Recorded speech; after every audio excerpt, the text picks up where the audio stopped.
is up? What is up? Let's make sure my audio is good. Okay.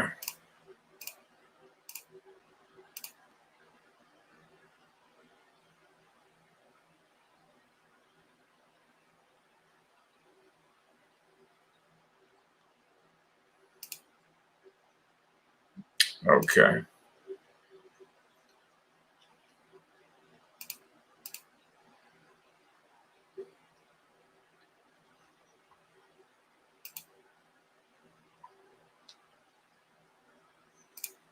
Let's refresh this up. Had a problem with my audio yesterday. Something went wrong, but everything's good now. But yo, Cyclone, what's up, man? How you doing? Big D. Thank God you're live. Wasn't feeling it tonight. Wasn't feeling what? What's up? You good?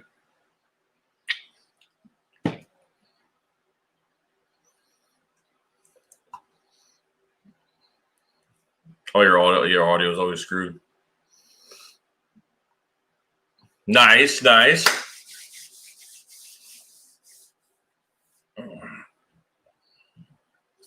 So it might not be all else has failed with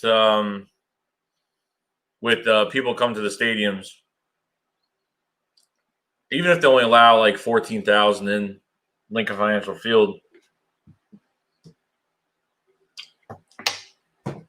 Oh, yeah. I haven't seen you live stream in a while, bro. Waylon Assembly, what's up, dude? How you doing, man? I haven't seen you live stream in a while, Big D.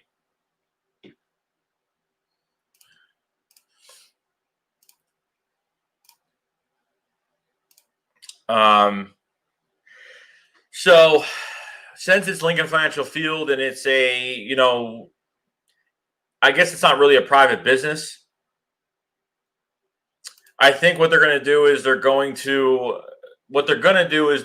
all the season ticket holders have to make a decision whether they're opting out of their tickets or they're going to keep them. So what they're going to do is they're going to let the season ticket holders either take the seats that they want, or they're going to have them take whatever seats they want and whatever other seats that they do want. So if you own like 2 seats as a 2-season ticket holder, you can actually buy more seats for just extra seats for that game itself if you want to bring more people. So, yeah.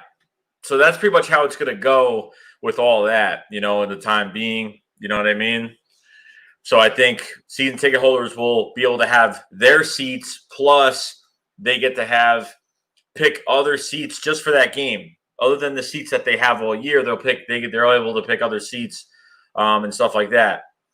So I actually might get my chance to, I don't know, I might actually get my chance to, go and just experience when there's really no people. It's going to feel like going to a game is probably going to feel like a preseason game or open training camp or open practice. That's what it's going to feel like.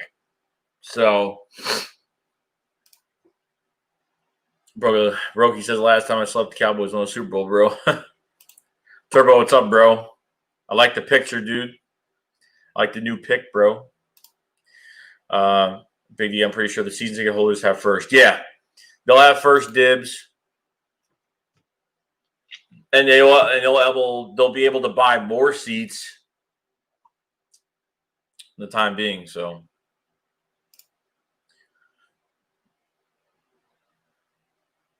I don't know what they're doing about tailgating. Obviously, if there's not that many people going to the games, I don't know what they're doing. Obviously, because there's people that are just going to go hang out at the tailgate, and maybe watch the game, in the parking lot. When people have TVs or whatever they have their cable and stuff.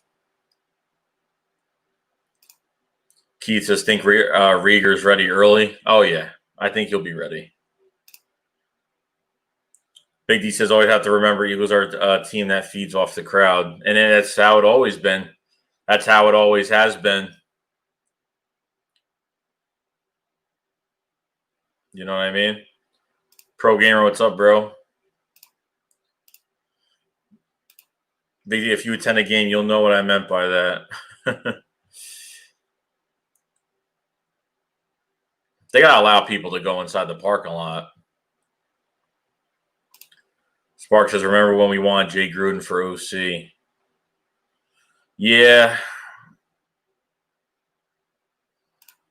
William Harstorn says, what kind of moves do you really think they will make? Not really sure, man. I'm hoping close to training camp they sign a pass rusher. I'm actually just want to see where some of these guys are going to go, like Jadeveon Clowney and some of these guys, Everson Griffin. I mean, I hope the Eagles make one of these moves. Cyclone says, I've been looking up Everson Griffin, hoping he signs with us. Yeah, and he's going to be cheap, too. He's not going to be expensive. I think he's, 32 years old, 33, something like that. Keith says, Rieger reminds me of Mar Harrison. That's interesting, bro. That's interesting. I can see why you're saying that. Brody says, Joe, you got to collab with RB. Yeah, I talked to RB today. We're going to be doing something probably in the next week. Probably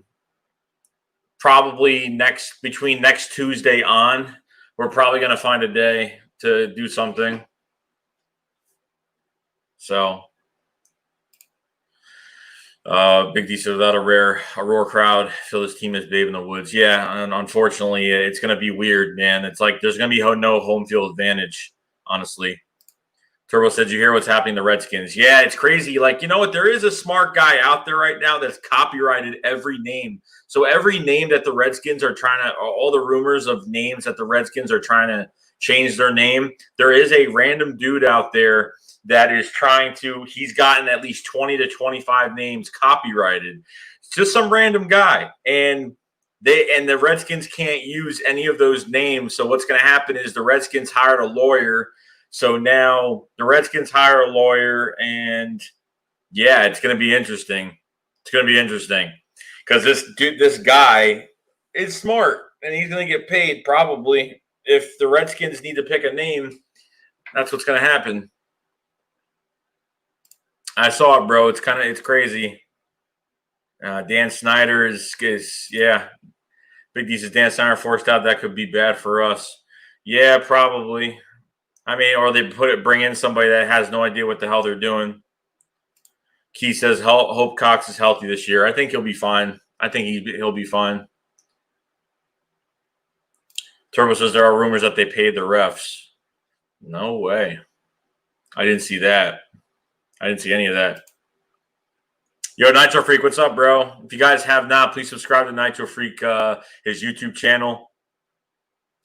He has a podcast called Fly Like an Eagle Pod. They were just on tonight. So, guys, if you guys could check that out, I do appreciate it. Nitro Freak is a longtime Eagles fan.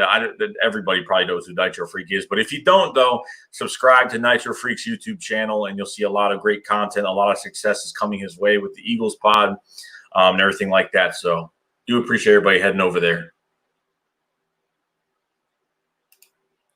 William Harsman says, rather have Peters and Griffin than just Clowney. Yeah, I understand what you're saying, man. Because you know what? You can get a guy that's productive, and don't have to pay him that much. He's a lot older, because, Jadeveon Clowney is, 27 years old, going into his prime. And Everson Griffin's, an old cat. He's an old cat. It's been in the league a while and still has a lot of juice left in the tank. And he'll be on a cheap deal, too. So, wouldn't be a bad signing. Cyclone, Quez Watkins is going to surprise the league. I hope he does, man. I really hope he does.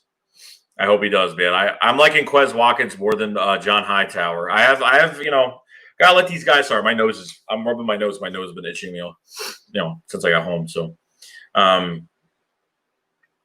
we'll see. John Hightower is one of those guys that I figured, he's great on special teams. Both guys are good at special teams, but I think Quez Watkins has more of a grasp of the playbook. He's a fast learner. He's got a better football IQ, and his route running is fantastic. Finds open space, knows where to run. And at the break of the top of his route is where he's most valuable. And he's played a lot of positions plus quarterback on offense. He's been pretty much used all around the field. So. Guy has a lot of upside, so I'm pretty excited. Cyclone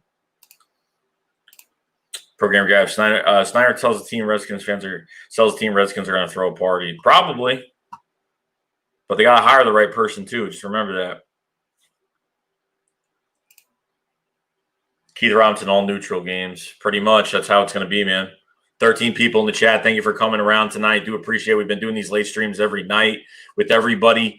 Do appreciate everybody being here. If you guys haven't subscribed, please subscribe. Guys, have not put a like on this video since you've been in here. Put a like on this video. Push that content a lot more.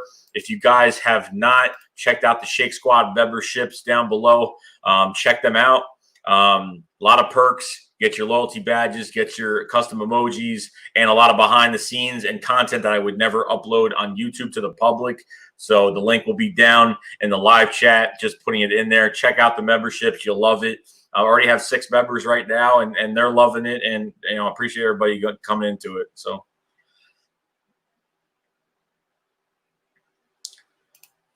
I don't know. He probably maybe he copyrighted that name, bro, but we'll see. We'll see, though.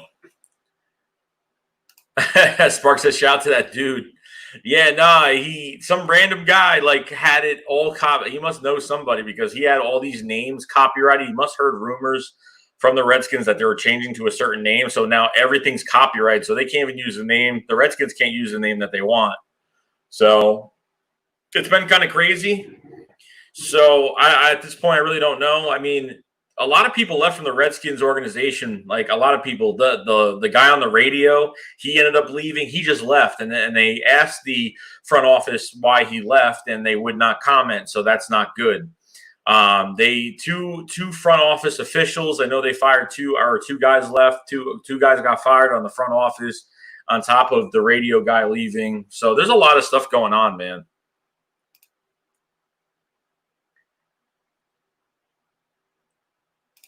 Only Jerry Jones pays the refs. No problem, Nitro. No problem, bro. Yeah, I met Nitro for the first time in 2017 at the Giants opener. I think that was when I met Nitro for the first time. Sparks, yeah, supposedly multiple owners paying the ref. Snyder paid supposedly over $2 million. That's crazy. I mean, it didn't get them anywhere. So, I mean, at this point, it really didn't get them anywhere whatsoever. William Harshman says, which rookie wideouts? Lovin Quez Watkins, Jod Hightower. It's all right, Tronic TV. It's all good, bro. You're here, though. It's all that matters. TurboTax, the 76ers are saying that they're playing Ben Simmons at power forward in the bubble. Are they trying to put intricate, try to put Shake Milton in there now? They're trying to, make him pretty much move him all around the court. Be like the Michael Jordan pretty much of the Sixers pretty much. Because you can't get too emotional, invest in some of these new wideouts. Only 5'6" will make the team. I think they'll keep about, I don't know. I'm probably gonna say they'll keep 5 or 6. I'm really hoping for 6. I mean, that's what I'm hoping for. Yo, Spunky, what's up, bro? How you doing, man? If you guys have not, please subscribe to Spunky 991, another Eagles YouTuber, over 1,300 subs. Deserves more recognition for what he does on YouTube. One of the most highest supporters on this channel. So do appreciate everybody giving your support to Spunky 1991 all below.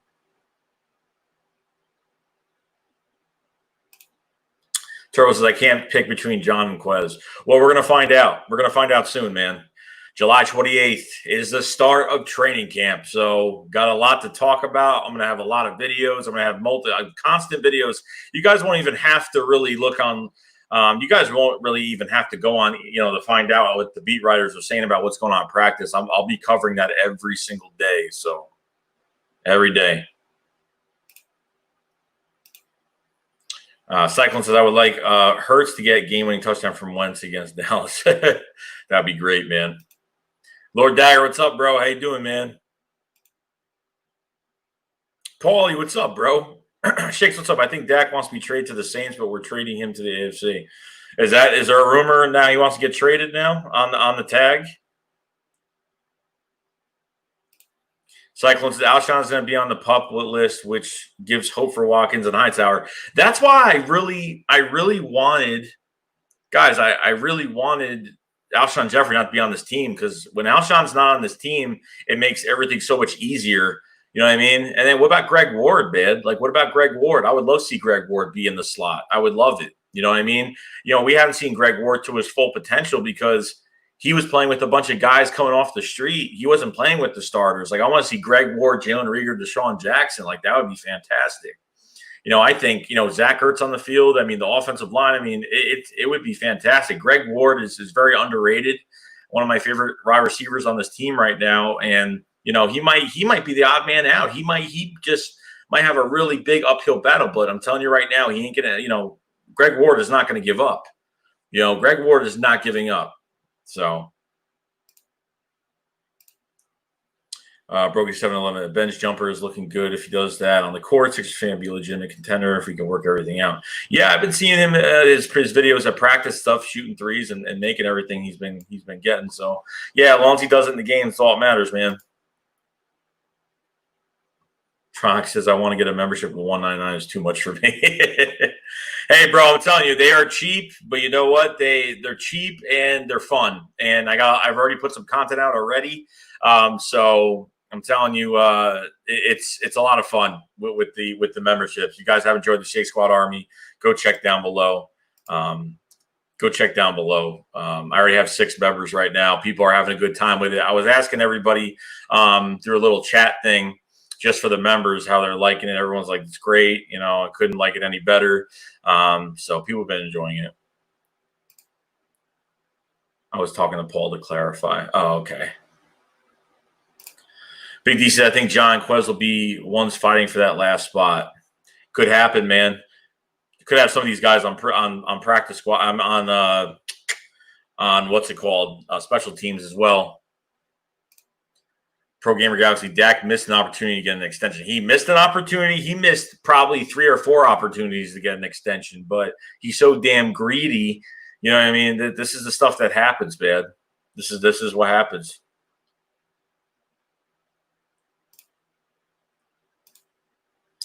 Dagger says, got off work a couple minutes ago. How y'all doing? We're doing good, man. We're just chilling tonight. We're just chilling, doing a little bit of an early stream tonight. So, Pro Gamer Galaxy, will Jeffrey be traded during the season? I could see during the trade deadline it could happen. You know, before week 9, it probably could happen. I mean, just to get rid of, because most of his contract will be paid for the year. So if somebody needs a receiver by the end of the year and the Eagles think they can move up somebody that they really want to start, you know, developing a lot more, or think that they're ready, then they could do that. You know, if Alshon Jeffery's getting paid a full guaranteed contract this year, you know, you play like 8.5 months, and then what happens is, you know, you pay 8.5 months, and then he'll be dirt cheap for the rest of the year. And, you know, obviously he has a big contract for 2021 as well, but someone could go pick that up and you could trade him. And I wouldn't even trade him for a top draft pick, obviously. You're trying to trade him for I'd trade him for maybe a 5th round pick, you know, something crazy, you know, not something too crazy, but, you know, maybe a 4th rounder or something. Yeah, well, that's Big D says Alshon can't be moved. He's not healthy. Well, that's obvious. I mean, if he's hurt by the trade deadline, yeah, there's no way no one's going to take him. Cyclone says Greg Ward deserves more than a shot on the 53-man roster. Yeah, he does. He does. Tronk says I feel like Jeffrey and Ward are underrated to this point. Yeah, I think, you know, I think they are. You know what I mean? I know, you know, Alshon's got a big chip on his shoulder right now. And Greg Ward, man, he's been working his tail off. You know, he's been cut off this team twice, you know, for the wrong reasons, obviously. And the Eagles just never really gave him a chance until injuries started piling up, and he had to play. Like, you know, he had no choice but to play. Paul Lee says he's from Louisiana. I think he's done with our front office. The fans don't like him. He'd have a fresh start. Sean Payton, Breeze gone. Yeah, could do it. Could do it. Cyclone says, I hope we don't put Watkins on the practice squad. I hope not either, bro. I hope both of these guys make it.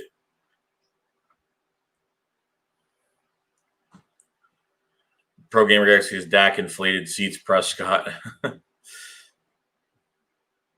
Yes, Paulie is a Cowboys fan, man. Paulie Lee is a Cowboys fan, but he's a cool Cowboys fan. Leave him be. Leave him be.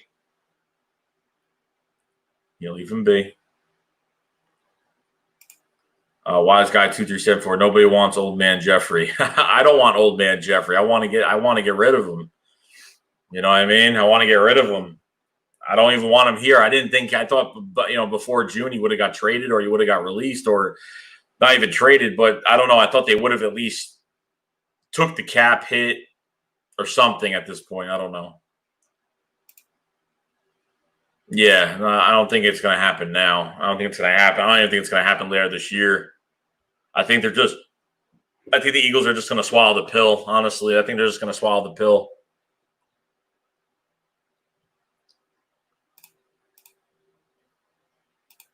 I traded for a fourth or fifth round pick. I'm not asking for anything crazy with Alshon Jeffery. Turbo says only 2 QBs have played on the tag and no QB has re-signed back to that team. Yeah, that's crazy. After the season, we could just cut him and gain $7 million. Yeah, we could do that after this year. Gangrene Dave, what's up, bro? How you doing, man? If you guys have not, check Gangrene Dave's channel. He's a Jet fan, one of the best YouTubers for the Jets. If you guys haven't checked him out, check him out. He does pretty much the same things some of us do, but he does a little extra different things as well, like call-ins and stuff like that. So you guys haven't checked out Gangrene David, please check him out. Big DCs, I think, will be on the team for the season, but it'll be Jeffrey. But it'll be Jeffrey's last year this year, I believe. Yeah, definitely this year. Spark says, rip Jordan Matthews. That is right, bro. Like, I remember when he came back, he didn't do a damn thing. Like, I figured when they signed Jordan Matthews, like, I figured, yeah, it would be, you would think the chemistry was good. And, Jordan Matthews couldn't get open. Just horrible. Didn't do anything, man.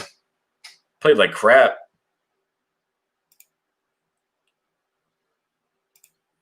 Toily says, I think Cooper is an amazing athlete and route runner, but I do think he's going to have these nicks and knacks for the rest of his career. Well, hey, look, I know a lot of Raiders fans, and a lot of Raiders fans were pissed off because, like, he kept getting hurt, having these little tiny calf and thigh injuries, shoulder injuries, just little things like that. You know what I mean? And he's pretty much still till this day, he still have like these little injuries like that. So Terry Hopkins says Nigel coming back, I bet. It could happen. We have a very young linebacker core right now. You don't know what's going to happen. You never know what's going to happen, so you just got to wait and see, obviously, and see what Jim Schwartz Jim Schwartz will know if he knows what he has is good or they need to upgrade a little bit and bring a veteran in, and everybody could actually work well around that. So we'll see.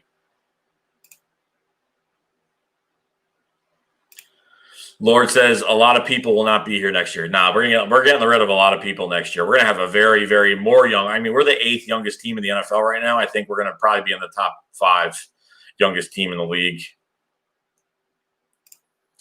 UN says Benedict, what's up, bro? Spunk says the myth, the man, the legend, Court Gangrene David. Ganger David says, thanks, Joey. My channel has just become eligible for memberships. DM'd you on Twitter trying to ask you for some advice on that. All right. I haven't been on Twitter all day today. So I haven't been on Twitter all day today. So I will get back to you on that, bro. I haven't been on it.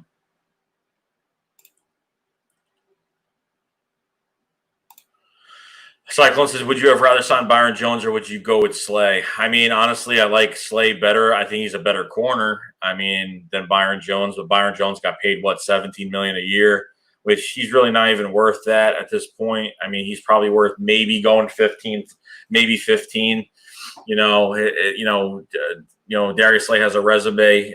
We can line him up anywhere on the field. He can line up on the best receiver every game, and we don't have to worry about the next few years. So obviously, like I didn't mind having Byron Jones, but for like what he got, whatever it was, $17 million, wasn't really into it too much. Yo, Matt, what's going on, bro? Dagger, I'm glad you're having fun over there, bro. Thanks, Joy, but I got it covered. It's all good, bro. Paul Lee says, how did you feel about Malcolm Jenkins? Zeke ran over like 3 times. That Des Antonio always had a show on him. I was hurt by it when it happened. My heart probably ripped out of my chest. I was at work when I found out it happened. I wasn't good that day. It's hard letting a guy like that walk But hopefully, you never replace him, obviously. And the Eagles signed a lot of guys on defense to move around the field, like Will Parks and a few other guys. You know what I mean? Hopefully, Kavon Wallace could go in there and do some things. You know, he goes back to the Saints, obviously, and you know, the Eagles, you know, wanted to pay. They didn't want to pay Malcolm. I mean, they didn't want to pay Malcolm more money. They rather gave it to Darius Slay. You know what I mean? And we needed more. We needed more of a cornerback upgrade than we needed to pay a veteran like Malcolm Jenkins. I understand that. You know what I mean? In the end, I understand that. So I have nothing against Malcolm. You know, he came here. He helped us win a Super Bowl. He made a lot of plays. He did a lot of things for us. You know what I mean? So he's always going to be remembered in Philadelphia. Big D says Jenkins is dead to me.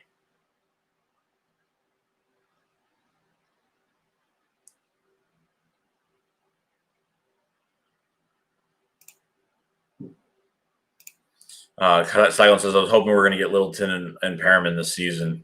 Yeah, I mean, Perriman went to the Jets, and then Littleton. I forgot where Littleton signed.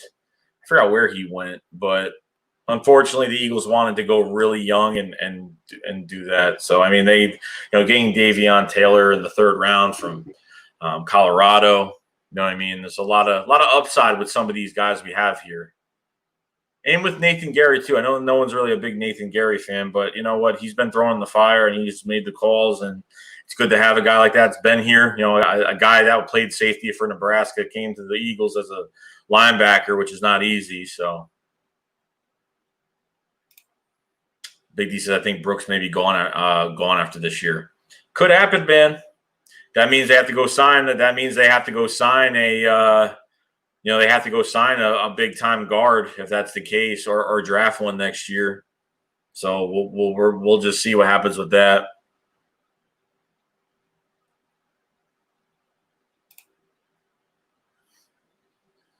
Who's slow? T4 Mama 8. Who's slow? Spark says Brooks ain't going nowhere. It's going to be hard, man. Cyclone says Roby Coleman is going to be a good signing. I think Roby Coleman's a top 5 slot corner in the league. Like, hands down, top 5 slot corner. So we have 27 in the chat, guys. Do appreciate everybody being here tonight on short notice, obviously. We've been kind of streaming every night. If you guys haven't subscribed to the channel, please subscribe. Got a little more Eagles news coming, roundtable. Going to do a collab probably in a couple days, and probably by next week, couple days, something like that. So just look out for that. Hit a like, hit that like button. If you guys have not hit that like button, if you guys haven't before you left today, push the content out there for everybody. Do appreciate everybody being here. If you guys haven't got a Shake Squad Army membership, please go pick one up. They're cheap. The perks are there. Behind the scenes footage and other things that you will not see me put on here publicly. So I would check those out. And I just put that in the live chat just now. So check those out. Become a member of the Shake Squad Army. I got 6 members already now, and people are enjoying it. So the more the merrier for you guys.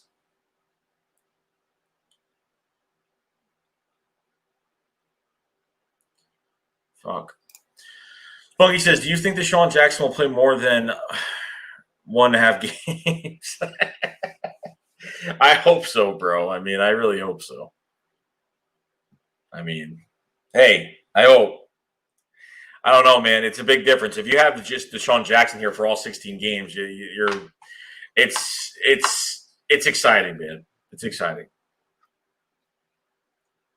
I was going to invite people in here tonight just to talk and stuff, but I don't know if anybody wants to come right in or not or whatever. But, hey, it is what it is.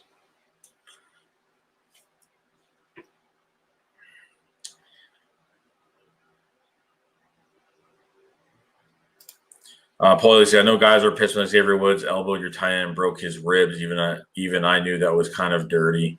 Yeah, I mean, it was a suicide pass. Like, the problem is, like, it was a good pass, obviously, but the problem is, like, it's like a suicide pass where, like, you're throwing the ball to, it could be a receiver, a tight end, whoever, running back, and they get hit right after. They don't even have time to turn around. So, yeah, it kind of sucked. Oh, yeah, I don't think he even caught the ball. I think he did drop it. I don't think he caught it. But, yeah, it sucked. But Joshua Perkins, our third-string tight end, man, he came in and did some work. He really did. I was very happy about our third-string tight end. Like, I'm just a young guy that we had on our team and just did a fantastic job, especially that one against the Giants. Had a few, and they would use him in open. They would do a little screen with him. They'd actually throw it to him in open space on the sideline. As soon as Carson got the ball in his hands, and he has reliable hands. Joshua Perkins got real reliable hands, and he's a big body, and he could stiff arm people to get those extra yards as a tight end. So he did a pretty good job. I have to say, man, I loved our third string tight end in Joshua Perkins. Matt, I'm doing the same thing, bro. And I will be at the first game with connections because honestly, the season ticket holders are going to have first dibs on extra seats that they purchase. And obviously, me and my girlfriend know a couple people that we're good friends with. We get tickets from, and we hang out with them every year. So if I go to a game where it's empty, I'm going to videotape everything, and you're going to see what it's like going to a game with everything going on, and it should be interesting. So that should be cool.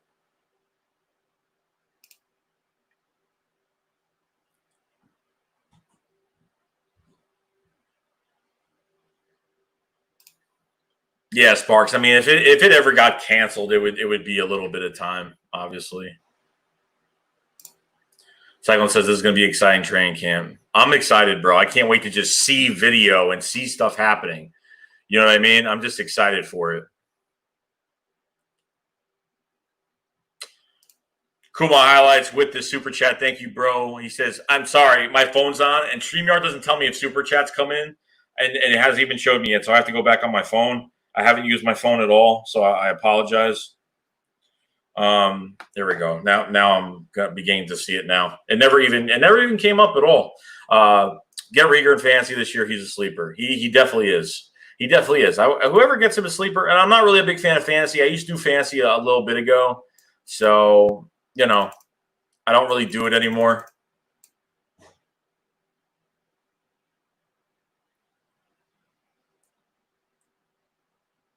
Everybody tune in to Gangrene Dave. If you subscribe to his channel, he's going to be tuning in tomorrow.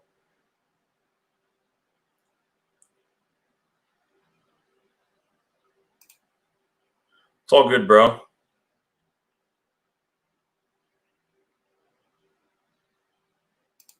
T24 Mamba 8 says Coleman still has to beat out Craven LeBlanc for that spot. Get the strap. Yeah, no, I mean, yeah, of course there's still competition. It's not known. It's not known to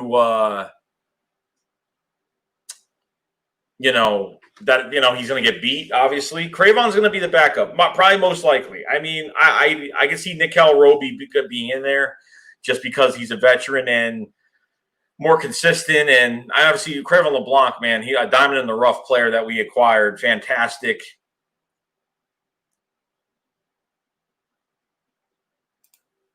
Paulie, I work with Jalen Mills' brother. They're from Dallas. Oh, really? That's cool, bro.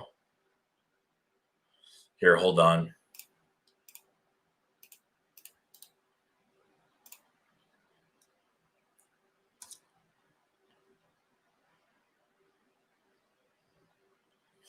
All right.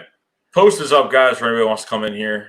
And if there are trolls coming in here, they're getting booted out. So, boot. What game in 2020 are you most excited for? Not Eagles versus Dallas. I'm excited against the Seahawks, home against Seahawks, home against Baltimore. I'm excited to go to San Francisco as well. Night game. Gangrene David is here. What up, bro? Joey, how's it going, dude? Dude, I'm chilling. Are you? I've been doing this every night. This is all I do.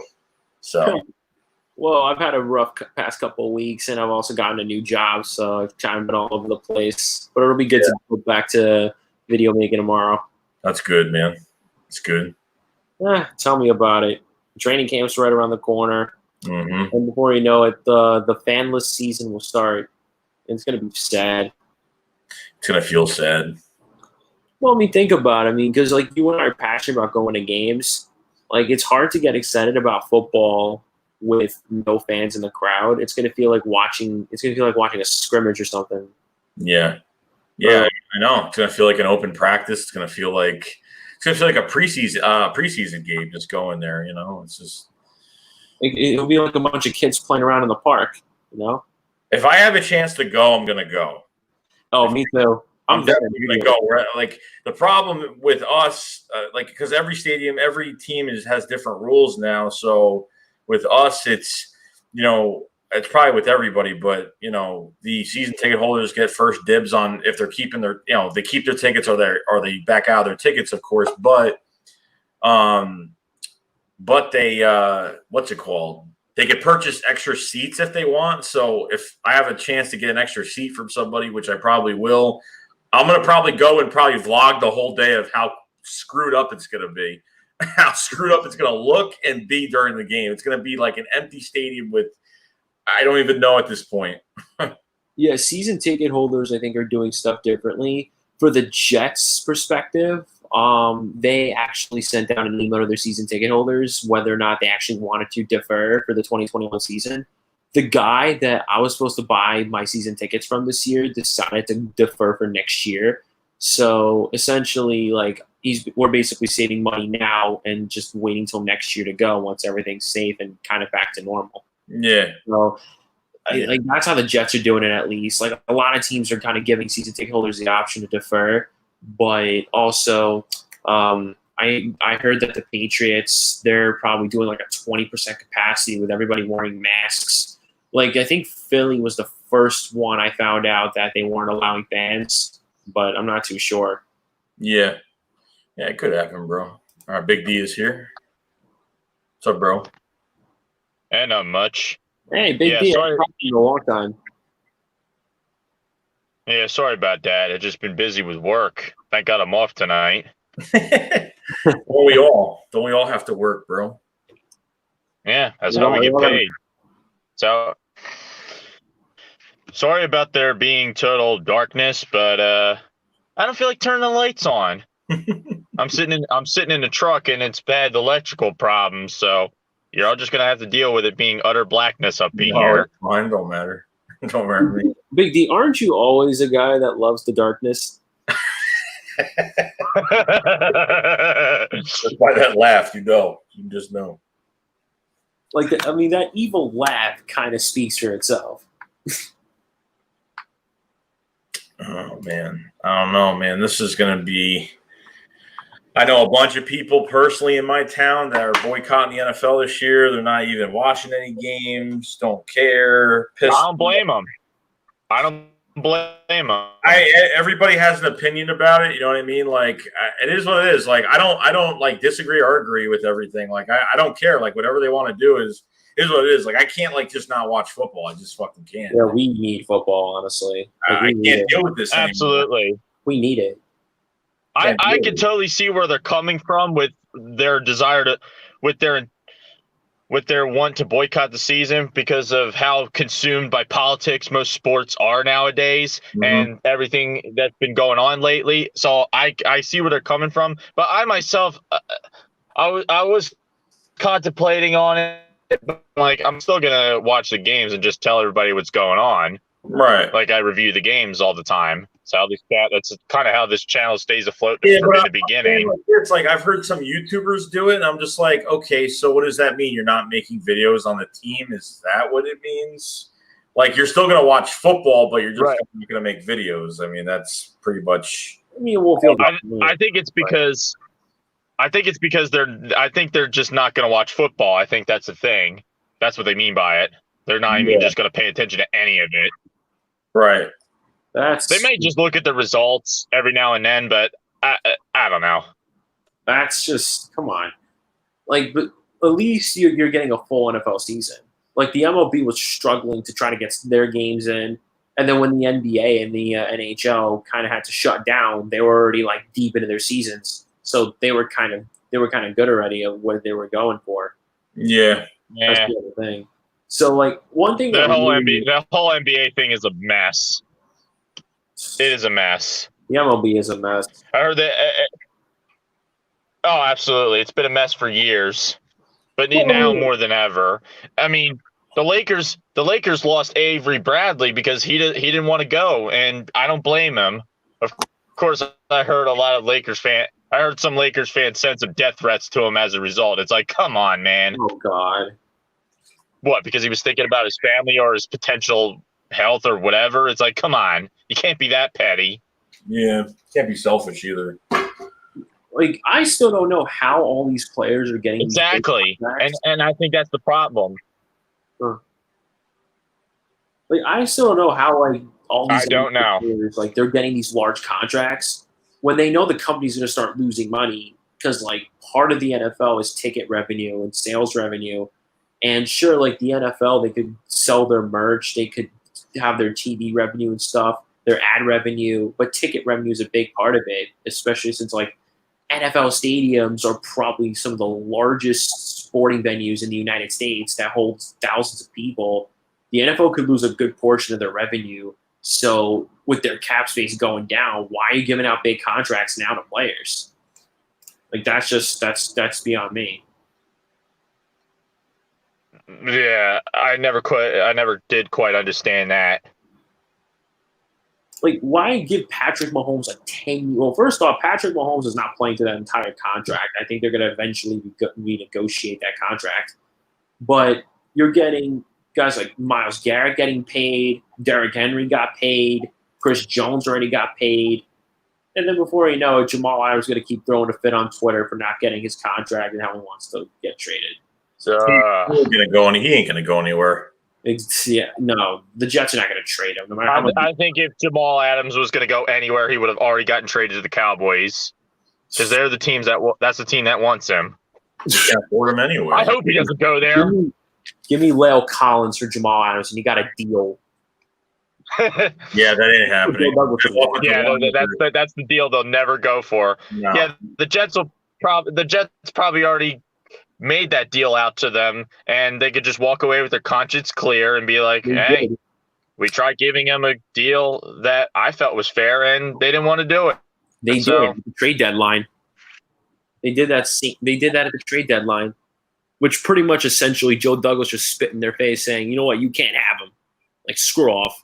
But bro, the first thing they shouldn't have done was at that trade deadline last year, like when those reports came out, the Jets were like kind of listing the offers. That was not a good sign. Like, why?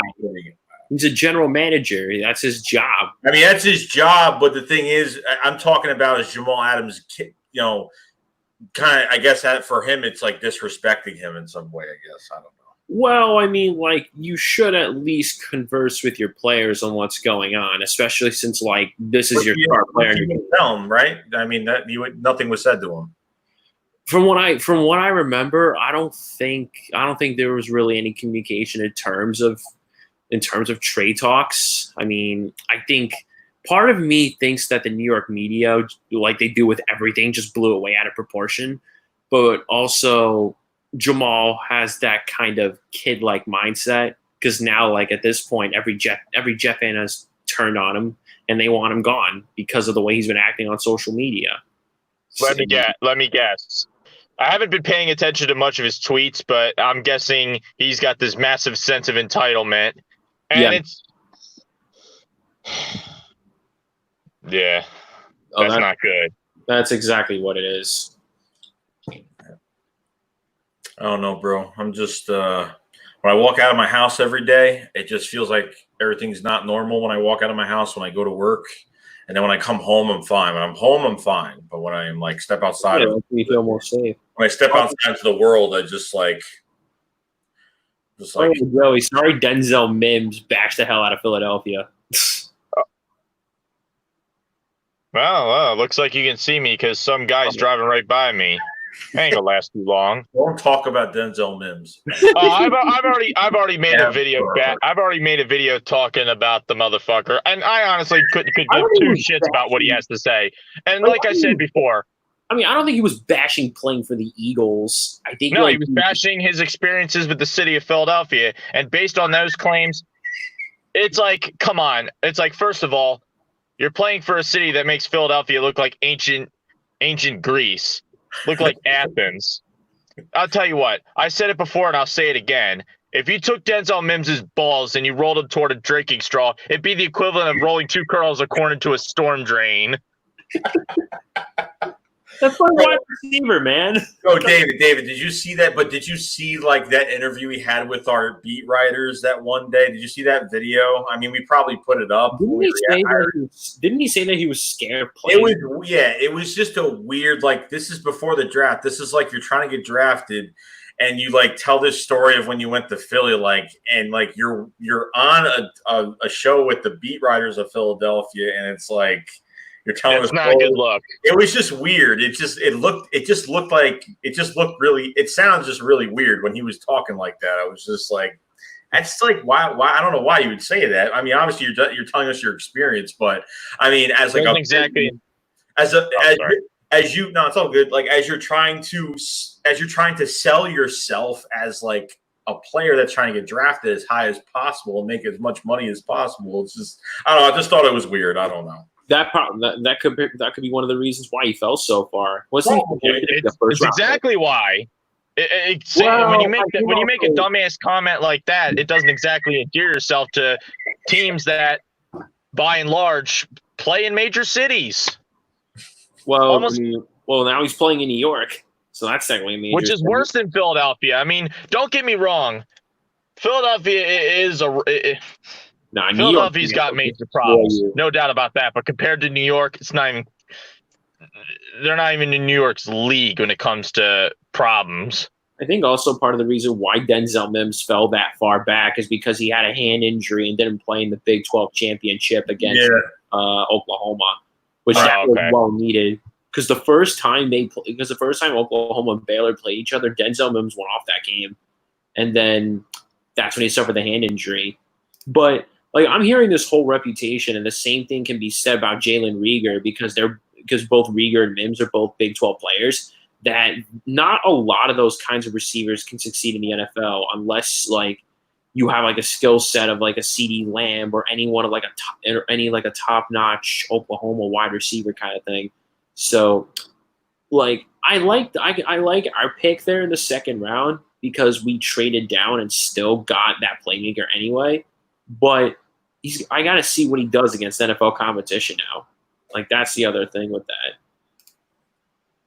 Same thing with Reagor, too. Yeah. It's going to be very interesting, this receiver core this year. I do not know. We had almost too interesting. That's the thing. We got way – first we didn't have enough receivers. Now we got too many. We got too many. And you know what sucks about everything?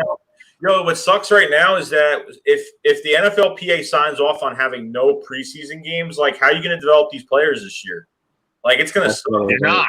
You're going to be cutting somebody that could be like a star for you, and then he goes to another team, and then that's it. Like forget about it. No, exactly. I think they're going to stick with the 2 preseason games. You have to find a way to evaluate 2. I mean, it was 3. So it was 2. It was 2. Oh, okay. So they missed. So I'm guessing one of them's dress rehearsal or how it would be for the first one. That's my next question. And the last one is going to be, our usual preseason against the Jets. That's my next question. Is there going to be a dress rehearsal? And at least there's not going to be a joint practice. I highly doubt it. There's no way. No. All practices are being held at team facilities. Like there's not going to be any joint practices, no scrimmages, no nothing. It really bums me out because I always go to Jets training camp now. Like I've been going the last couple of years. It bums me at least you can go. Shit, we can't even. They won't even allow us to go. Yeah, we're fucked. 6 ways to Sunday. You guys have like one open. Don't you have like one open practice at the link? Yes. What does it get? What do all the tickets get stolen immediately? No, they just didn't like. We used to have them every year. I think they stopped. I don't know when they stopped doing them. It was like, pretty sure it was a couple years ago. I think they had one last year. I knew that because I saw Ron Effect wear a Giants jersey into Lincoln Financial Field, and all the Eagles fans booed him. Yeah, no, you had to pay like $10. It was towards autism or something like that.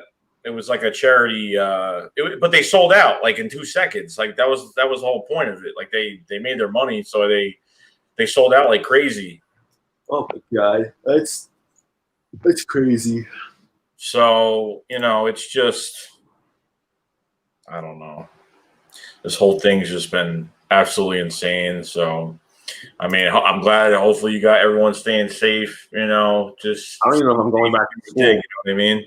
Actually, I do know what's going on with school. Like, apparently now, like, majority of my classes are online, and some of them I think are in person. Like, I don't even know what my school's doing yet. Really? Damn.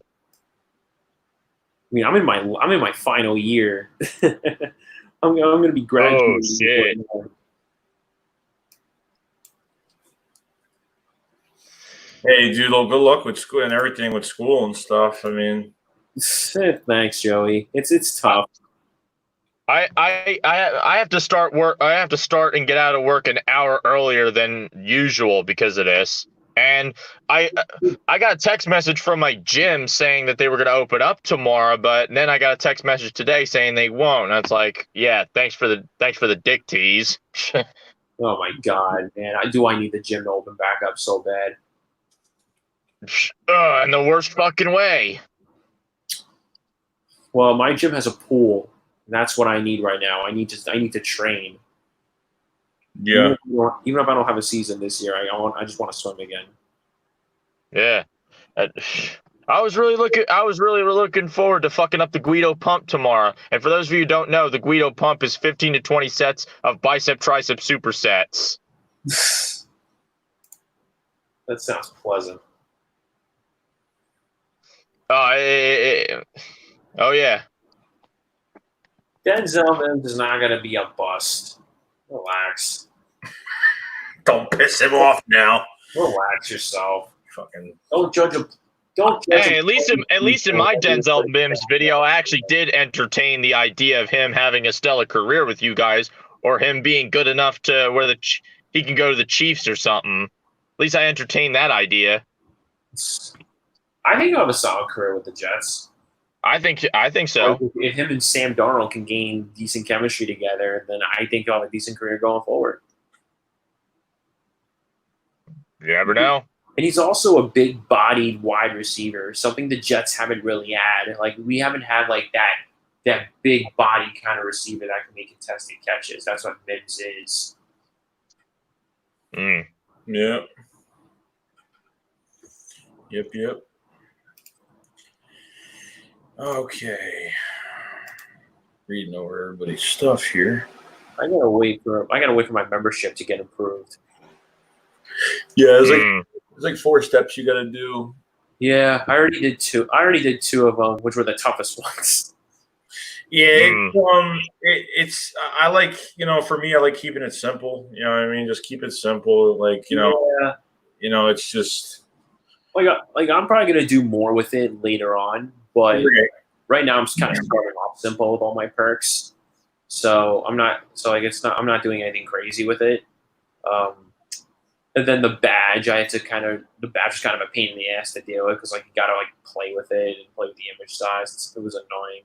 Yeah, that's actually pretty annoying. That's pretty annoying. Did you use your logo for your badge?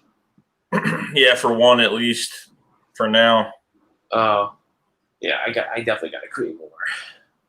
Man, you're kind of speaking a foreign language to me right now because I haven't even gotten to that point, and I probably will never even get close to that. You'll get there. It is what it is. It is what it is, man. Yeah, you'll get there. You'll get there. You just keep posting. I mean, it's just. I mean, the thing is, you got to be on camera regularly for that for that to even get started, and I'm not able to do that.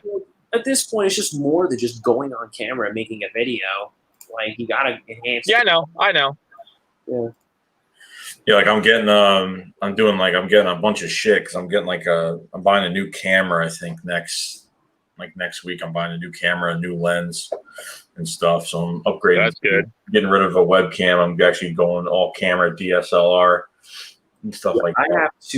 I have to get a boom stand for my microphone that I got. That's what I need. They don't go to. They're actually pretty cheap. They're not expensive. They're probably $30. Yeah, like $30. Yeah. Well, that ain't bad. Not bad at all. No, there's like if you have like something like a small little setup and stuff, like you don't need like some fancy ass like thing that twists like 10 million times to go across. It's right here. You're like, what's up, guys? You know, it's like nah, like you don't need all that. No, that mic is huge though, because like the table I used to film is pretty small, so I don't know if I need a bigger table or I really just need like a boom stand for my microphone. Yeah. Yeah, I'm not going to be doing anything serious until I move the fuck out of where I am right now, and apparently I'm being rushed into doing so. Not by the people here, thank God, but by someone trying to move in with me, and I'm like, listen, man, you got to give me more time. Shit don't happen overnight. Rome wasn't built in a day. Oh man. I mean, there's like almost no peace where I live, and it's literally impossible. And I don't know. I don't feel like getting the help out of there, getting in the truck, finding a goddamn parking place where a cop won't eventually approach me and say, you got to get up out of here to go film. Yeah. Because the thing is, where in my area of Jersey, and you could probably say the same for the entire state, you can't just park anywhere. And you can't park out in the open because people stop and fucking stare at your ass. It's like, what the fuck you looking at? I know I'm good looking. Quit staring at me. Oh yeah, anybody in Jersey will look at you. Oh yeah, you kind of get used to it. I guess like actually there was one video I did film in Jersey. This is after we lost to the Miami Dolphins. I hung out. I was out with my brother and his friends because like I was just so pissed off about the loss. So right before we got into the restaurant, like I literally went into I went into the most quiet area possible, and I just took my phone out and I just started filming. Well, we're the worst team in the fucking league. Let's fire Adam Gase immediately. But the speed line that I usually record and stream at is closed. So if I hang around there too damn long, a cop will approach me. But that's where I went when Stonehands Galore dropped that fucking pass in the end zone, fucking us out of the game against New England. I had to wait until I boarded the SEPTA, went down the street, took the speed line back to Jersey, and then got in my car in the parking lot to stream, and I went off like a motherfucker. You wouldn't believe it. I fucking went ape shit. I was like, I said, I want Micro fired now. He fucking sucks. And it's the same fucking shit I see every week. And I was fucking livid. Yeah, I mean, that wasn't even the only pass that he dropped. He passed some. He didn't catch some crucial passes. Like even the Falcons game, like that one on the sideline wide open. He would have ran for a touchdown and hit his fucking chest and hit him right in the chest. And he like just didn't know the ball was fucking coming. Just didn't even. Did you hear what he had to say after that game? He used the excuse of the stadium light was blinding him. It's like, really? That's your fucking excuse? Yeah. Same thing with the Vikings too. He like the ball was coming towards him. Probably wouldn't have scored a touchdown, but it was at least a 45-yard pass, something like that. It was a deep ball all the way down, and he like put his hands down when the ball was coming, and then he put his hands back to himself. I was like, whoa, or against Detroit, where he caught the ball and then he fucking coughed it up. But going back to Minnesota, the defense was more to blame for that game. Especially Zach Brown's fuck ass. The fucking comments he was making about I forgot what that one was about. Oh, hold on. I don't know. Oh shit! I was gonna read something PR52 just said, but it scrolled to the next comment. He said, "I'll say this: we prayed for a championship at all costs, and Nelson Aguilar dropping passes was the all cost part." Hey, I wouldn't rule that out, dude. I really wouldn't. No. There's a lot of things at this point. There's multiple things I wouldn't rule out. I wouldn't rule out the part that the all cost was us playing down to inferior competition as part of a package deal. Yeah, we just look stupid because we paid him $9.3 million last year, and he went to the Raiders for not even $1 million contract at all. Who, Zach Brown? No, Nelson Aguilar. Zach Brown went to the Cardinals. Oh yeah. Fuck Zach Brown. Honestly, I Cardinals- was excited when we got him because he played really well at the Redskins. Played very well. The Cardinals are my sleeper team in the NFL this year. Yeah, I like them. Mine's the Raiders. I love Kyler Murray. I like the Colts too. I don't know if I'm too. I mean, I got to see what their defense is. Yeah. I think for that division, I think the Titans are winning that one. Texans, well, yeah, God knows. Oh God, Guy should have fired Bill O'Brien back in January. Bill O'Brien makes Adam Gase actually look good. Yeah, he'll get fired after this year. If they don't make the playoffs, he'll definitely get fired after this year because they don't even have. I don't know if Gase falls under the same category, but there's one thing that Bill O'Brien, Chip Kelly, Kyle Shanahan. I meant Josh McDaniels all have in common. They all wanted to be Bill Belichick, and they failed miserably. You want to know how I know Chip Kelly wanted to be like Bill Belichick? Because he was friends with Bill Belichick, and Riley Cooper was his quote-unquote white wide receiver that he protected with his fucking life after he made those racial comments about when he said, I'm threatening to beat up all these you-know-whats in the club or whatever he said. Wait, who said that? I forgot. Riley Cooper were saying a bunch of racial slurs back in 2013, and Chip Kelly protected him because he was his white wide receiver to imitate Bill Belichick. Yeah, he got an extension too. For Riley Cooper. Mm-hmm. Me and Grizz had this conversation, I believe, about a week ago on Instagram. Well, I mean, the crazy part is even with like Deshaun Jackson's his shit from Instagram. Like you have an owner that's Jewish and you have a GM that's Jewish of the team. I mean, gotta use your head a little bit. That was kind of stupid to do that, but I think we could all agree on that. I don't think Jackson wasn't when Jackson was making what Jackson did. I don't think there was any bad intentions. I didn't think he really meant it. I just think it was just pure ignorance. He just wasn't thinking. Well, still, what you're quoting. Exactly. And I heard he got a fine, but I don't know.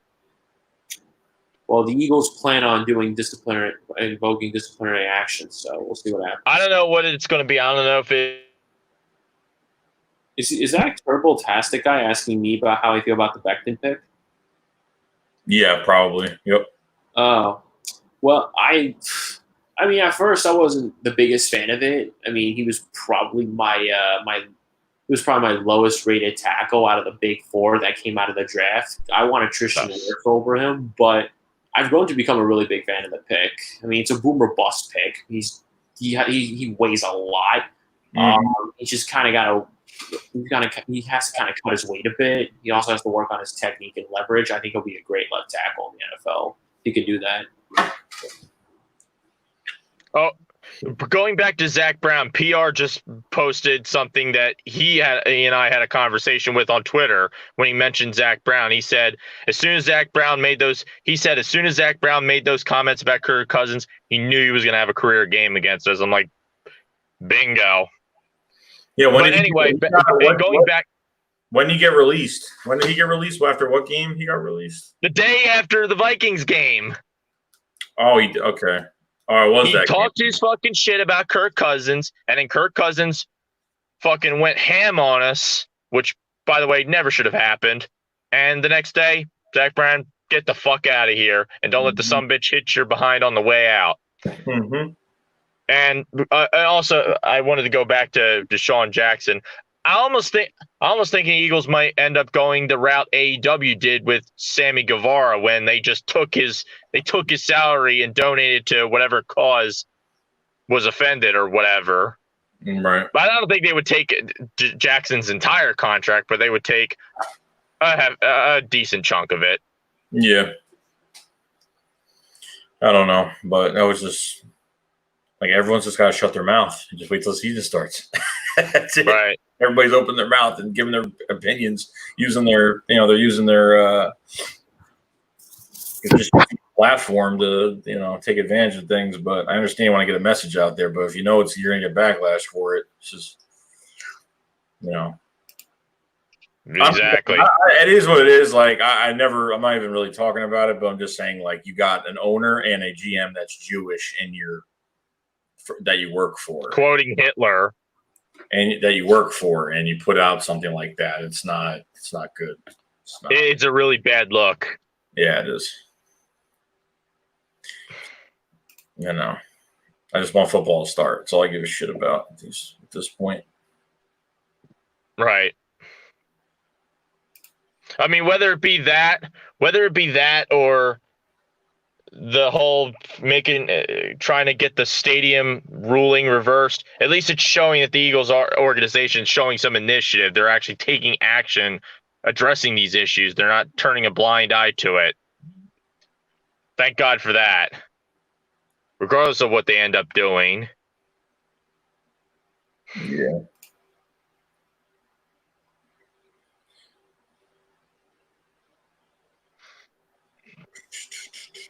Yeah, at this point, I don't care how much these tickets are going to be I don't care at this point. Whatever it costs. They may either go up or they'll go down. No, they need money, dude. Like they need money bad. So they're going to go up. They might. Depends. Because these ticket holders are going to get first dibs on everything. So absolutely. So they may just up the value. I think because the tickets will be few and far between, the value may go up. Yeah.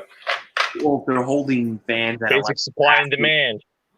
Exactly. If they're holding fans at a less capacity, then yes, value for tickets will go up. Because, dude, the NFL is going to do everything they can to try to keep up their ticket revenue as best as they can. If they got absolutely, the price of their tickets will increase.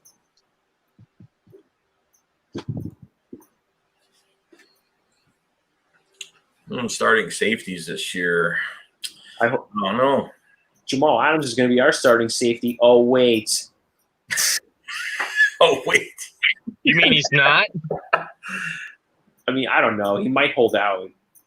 You think he's gonna pull that? Knowing him now, probably. Le'Veon's gonna give him some pointers on that. You know that. Le'Veon Bell tried to. I think Le'Veon Bell will be the big reason why Jamal actually has somewhat of a heart and stays.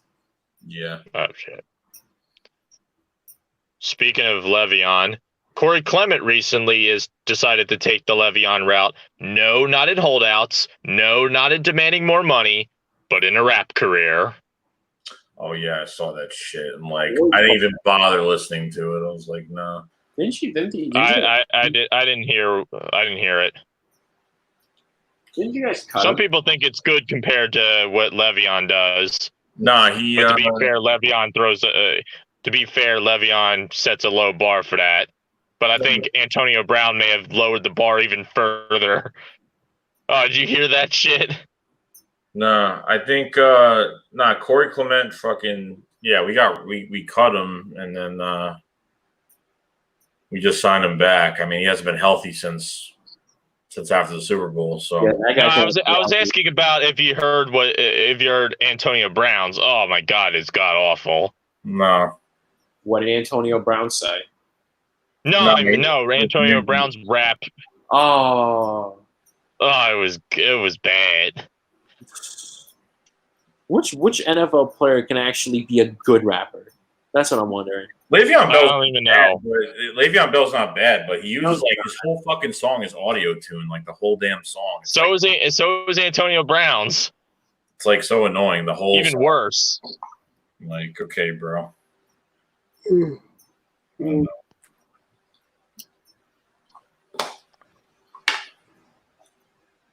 But do we if Jamal Adams holds out, did the Jets get Cap back? They will get, if he misses games, he will.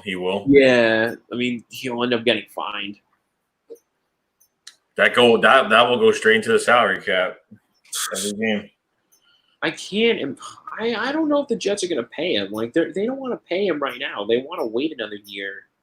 But then, then I heard like the news that he, if he signs to another team, then he's not going to ask for extension immediately, but he wants one now from the Jets. So it's like, yeah, that's just a killer point right there. That's just so like annoying. It's like, so you'll go somewhere else and wait to get an extension, but you can't just wait with the Jets and get an extension. Well, Jamal also wants to win. I mean, I get it. Like, you're a top-notch player and you're tired of losing. I completely understand it to an extent. But like you're spitting in the fans' faces, you're spitting in your teammates' faces by putting out all this nonsense on social media, requesting trades and stuff. Like it's a ridiculous feeling to have, like as a Jet fan, like knowing that your best player wants out. Yeah.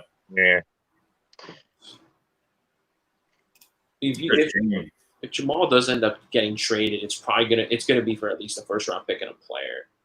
Like there's no way you're not gonna get anything less for that. Maybe a first and a third. Hey, bro, like the NFL does not surprise me when they trade good players and get nothing back in return. Like that's. Well, I mean, unless you're Bill O'Brien and you decided to trade away DeAndre Hopkins' best weapon for chump change, or you're Antonio Brown and make teams not want anything to do with you because you're going to demand a ridiculous amount. Well, Antonio Brown's just a nutcase, period.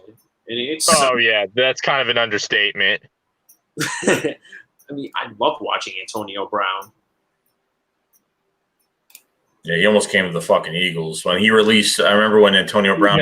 He was never going to be an Eagle. He released those tapes, so he recorded like the conversations he was having with signing with teams with his agent, and the Eagles were one of the high priority teams. I mean, thank God he didn't, but that was never going to happen. No, I was hoping it wasn't going to happen. He wanted like $20 million. He wanted a lot of fucking money. The rules the Raiders were trying to enforce on Antonio, guess what? It was going to be the same thing in Philadelphia, except a bit stricter. Philadelphia was going to be stricter than Oakland. Yeah. You'll get a second chance in Philly, but that's it. Like if you do something over the top, you get fucking released. Like they don't take that, or this organization don't take shit. Like they don't take any shit from any players. Right. Which I'm glad, they do because. Hey, Big D. Yeah. Can you start doing the Adam Gaze eyes? The hell are you talking about? Oh, you don't know what I'm talking. You really don't know what I'm talking about? No, you'll have to refresh me. His first press conference as the Jets head coach, like the moment he sat down, like his eyes just went completely like. I would do it right now, but I'm kind of in bed and I'm not turning my camera on. The video with the taco, you see? Yeah, that one. Yeah. The video with the taco and it's like floating in his face. I don't know what the fuck's up with that guy. I have no idea. Half his locker room doesn't like him.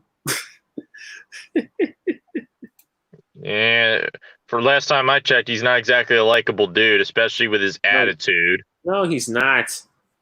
I wouldn't be surprised if he's one of the reasons why Jamal Adams does want to get traded. But Probably is. But then again, Adam Gaze is now the easy scapegoat, so you never know. True. Like, if anybody would want to come play for the Jets, it'd be because of our defensive coordinator. Like, Greg Williams, probably one of the best defensive coordinators in the league. I like him. Yeah, he's very good at his job. Because on paper, you have the players. It's just now it's all about putting the pieces together and putting. No, Pro Gamer Galaxy, you're not. I wonder how that terrible owner could look at himself in the mirror, knowing the fact that he probably pulled off a move that set the franchise back like 3 years.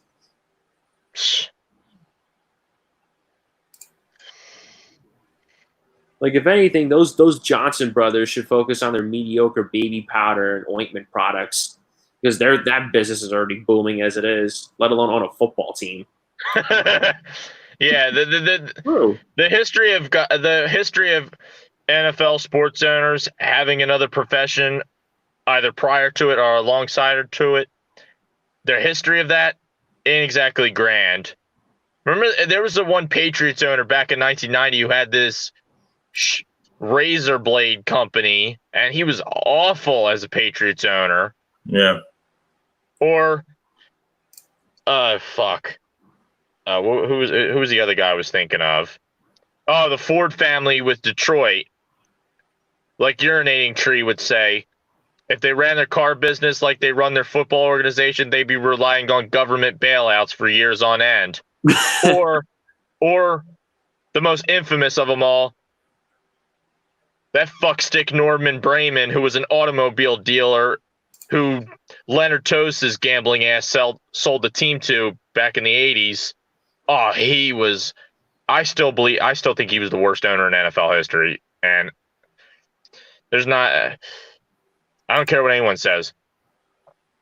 He was the guy responsible for letting Reggie White walk. Yeah. He was also the guy that was too cheap to make moves. Back in the 80s, the 49ers spent the most money in the 80s. We were one of the teams that spent the absolute least. Yeah. And you saw it. You saw if I don't know if anyone in the chat right now was a fan back then, but if they were, you saw how Randall Cunningham got the hell beat out of him, how they fucked up his entire career, and then they just tossed him aside like he was nothing. By the time the Vikings got him, he was damaged goods. Yep. Yeah, it was a story. I'm looking like by training camp I want to see what the rest of these free agents are, where they're going to be going. Yeah, I'm still wondering. Like, Emerson Griffin's still not signed. Logan Ryan's still not signed. Jadavon Clowney's still not signed. Mm-hmm. Anybody else? Devontae Freeman's still not signed. Yeah, we offered him a contract. Yeah, apparently we were also interested in him. No thanks. Like he's getting all picky now because he doesn't want to be a rotational guy. He wants to be the guy. Well, he can't be the guy. He can't stay healthy anymore. No. He had 2 good seasons and then completely fell off the map. I don't know how the Falcons go from Devontae Freeman to fuck's his name that went over there from the Todd Gurley. From Todd Gurley. I'm like, the mistake was letting go of Tevin Coleman. They should have kept him. Why keep Devontae Freeman over Tevin Coleman? Tevin Coleman it was a cheap deal too, and that wasn't even a big contract. Yeah, Tevin Coleman actually did a solid job with the 49ers. Mm-hmm. And now apparently the NFC Championship MVP wants to get traded. Not to mention the Falcons tried something similar several years back with Steven Jackson, who was a stud running back on the Rams. He went to the Falcons. He dropped off the map. Yeah, what was it? Raheem Mostert from 49ers. We had him in 2015 as a kick returner. Like we never gave him he actually played really well in preseason for that year. Yeah, I think he was on our practice squad in 2016. It's fucking crazy. Unreal. Like it's just like crazy. I don't get it. When the hell did we have Mostert on our roster again? Last year, Chip Kelly, 15. Jerk off. He's also his fucking faggot ass is also responsible for getting rid of the only Army Black Knight who ever wore an Eagles jersey, Villanueva. We had him. He was from Army, my favorite college team, and his punk ass got rid of him. Oh, we had him as a defensive end. Are you talking about Chip Kelly? This is the same clown that traded LeSean McCoy for Kiko Alonso. Mm-hmm. Fucking bum. In 2015, if you were to say in 2 years we were going to win a Super Bowl, I would have been laughing at you. I would have been laughing at myself and laughing at everyone else. Like, oh, yeah. You're probably about to go to bed. Good night, guys. All right, bro. Later, man. Peace out. Yeah, that was I remember that fucking day trading Lesean McCoy. I remember that day. I was pretty much. My phone went off when I was going down the stairs at my girlfriend's house, and I remember looking at it, and I was like, "Holy shit!" And like got real loud. She's like, "What?" And I was like, "You're not even gonna fucking believe this." And I was depressed for like a few days. Like I was in a really bad spot. Like over that, it wasn't good.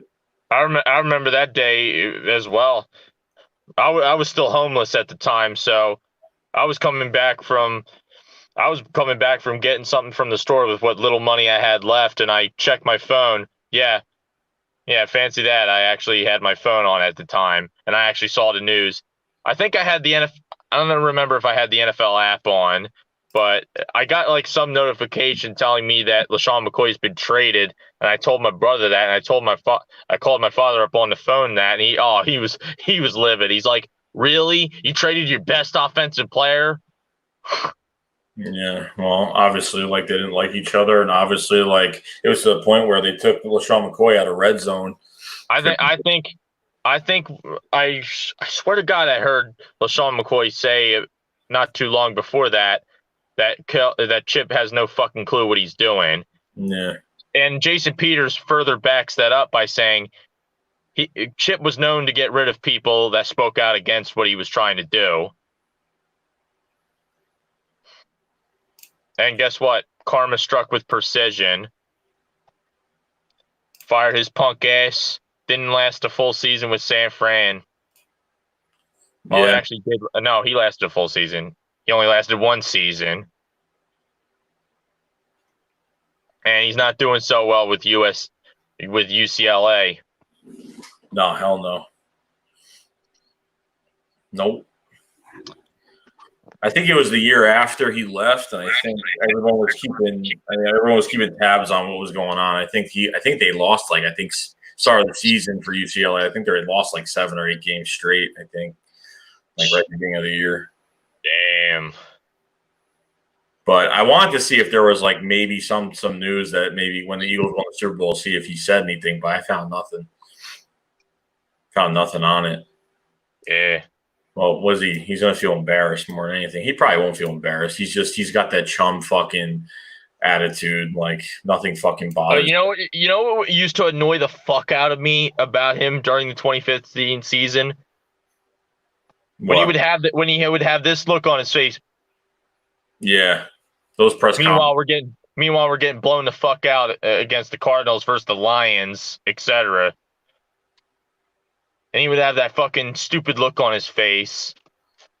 Yeah, that Cardinals game was bad. I remember that was the one I hated. They literally ran for a touchdown. I think we missed like 6 tackles, like literally 6 tackles. No joke. Yep. That was like, I think the straw was that, what was it? We lost by Miami by, I think, a point or something. I think it was like 20 or some bullshit like that. And then we got killed by the Buccaneers by 4 touchdowns. Then the Lions. And that was it. And then that was like the last straw. That was it. And then, Pat Shermer became the interim coach for that last game against the Giants. Yeah, the only time DeMarco Murray was used properly. Yeah, he actually ran really well. I think he had over 100 yards rushing that game. Yep. But as the Titans can tell you, he aged pretty quickly. Yep. He was never the same. He was never the same since he left Dallas. Nope. Him not lasting that long with the Titans confirmed that. Yeah, I mean, we just use them we use them as like an east and west runner, like just square peg, meet round hole. Yeah. But then again, that was Chip Kelly's NFL coaching career in a nutshell. Square peg, meet round hole. Yeah, and he pretty much picked scheme over players. Like he didn't care about the talent of players. Like his scheme was over everything. Like his offense was over everything. Doesn't matter who was in it. Yeah. So everybody was expendable, but I kind of questioned, there was Riley Cooper extension. I think Michael Kendricks got an extension. Connor Barwin got an extension. Like a lot of guys got extensions that we didn't expect them to get extensions, but yeah. Although Connor Barwin played well, and No, he I did. think he gave them all extensions just for the simple fact that they played well in 2013. And then they dropped off the map since. I think 2014, I think Connor Barron, he had like 13 and a half, 14 and a half sacks, some shit like that. He had a lot. I mean, he was a monster that year. And plus, we still had Trent Cole at the time too. So yeah. And I think very similar to how Deshaun Jackson made Cooper look good all those times. Cole may have made Barwin look better than he was. yeah, that may be a bit of a stretch. I don't know. Even this year, I was surprised. Like even when Nigel Brown got released, and I said to myself, well, I guess they're actually trying to make the linebacker position better and trying to make some changes. So we have a shit ton of linebackers now, a lot of young guys. Yeah. So, I mean, we're going to we're going to see it. And if they feel like, with no preseason games or whatever is going to happen, if they don't feel like they have enough to evaluate, then they could bring back maybe a veteran and then kind of have some pieces that, fit around it. Right. By the way, Davian Taylor's got to make the team. There's no way he doesn't make the team. Yeah, I really hope so. The linebacker we drafted in the 3rd round, I believe. Yeah, the only guy I'm really looking at is him. I mean, I think Nathan Gary's a lock. I think he's going to be here because, you know what? He's not the worst. He's not one of these, he's not ranked great in the NFL linebackers, but you know what? You could throw him garbage. You could throw him in the fire. He can make the calls. You know what I mean? He's, And then he'll miss his tackle like usual. Yeah, I mean, he does that. His pass coverage. We don't really have any pass cut. We don't really have any. I think Sean Bradley from Temple. I think that's the guy that's going to have like the best. He's very good with pass coverage. Yeah, we'll have to see what he can do. TJ Edwards, I don't know. I have good confidence in that guy. They're very high on him, so we're going to see what he does. Yeah. You know what I mean? So, I mean, linebackers it's always been a weak spot. It's always been a weak spot. Since Kenny left, it's been a weak spot. With TJ Edwards, he didn't really have that much playing time with us last year. So, it's too early to tell with him. Yeah. Yeah, we got to wait till these guys hit the field. Just got to wait till they hit the field. Because it's too much, we're talking about it every day, but it's got to see what these guys could do. It's they could talk a good game, but. Yeah, I'm looking at you, Jalen Mills. And once again trying to talk the talk on Twitter. I saw an article and I retweeted it. And I said, "Talk is cheap. Prove it." I tweeted that today. I was like, "Talk is cheap. Prove it." Yeah, yeah. I'm not saying I don't believe in the guy. It's like, come on, man. When the hell has opening your yapper worked out for us? It hasn't. You know what though? I know he doesn't play that well. I mean, he's played good at times. He's played bad. It's been a very up and down career playing corner. But you know what?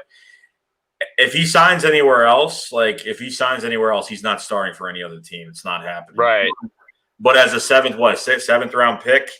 Yeah. As a 7th round pick for his value, he plays good. But as corner in general, he plays bad. But I mean, going back to his roots at safety would be probably. I mean, who knows, man? It might work out. I mean, it might work out. I think it could.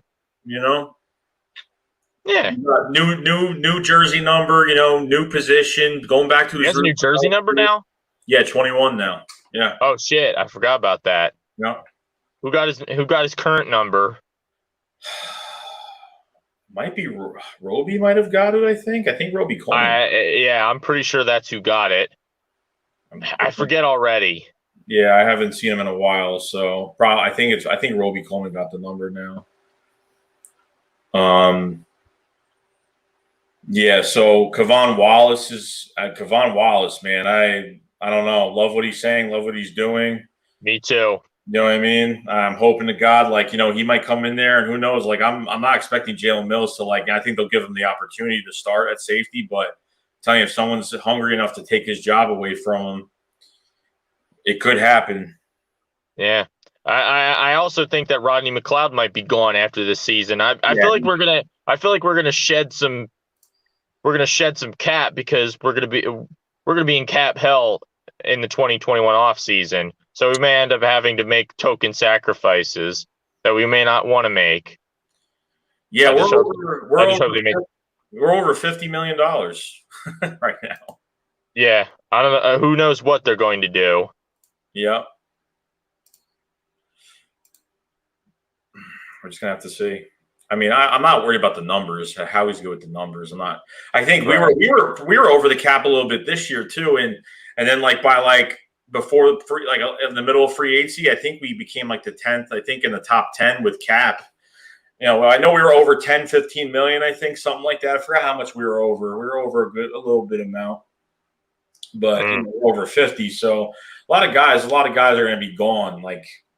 Gone. It's gonna be. We're actually the 8th youngest team in the league right now, and next year we're gonna be even younger. So I mean, it's a good sign. So yeah, I'm thinking because of that, we may get rid of guys that we may not want to get rid of, and it'll suck to see them go. But it's just something we may have to do. Yeah. It's just going to be a really tough pill to swallow. Alshon, he's definitely going to be gone. I think he's going to play this season, but he's going to be gone. He's going to be gone. We can't afford his ass no more. I want to check his let me actually check his fucking shit for next year. All right, so 2021.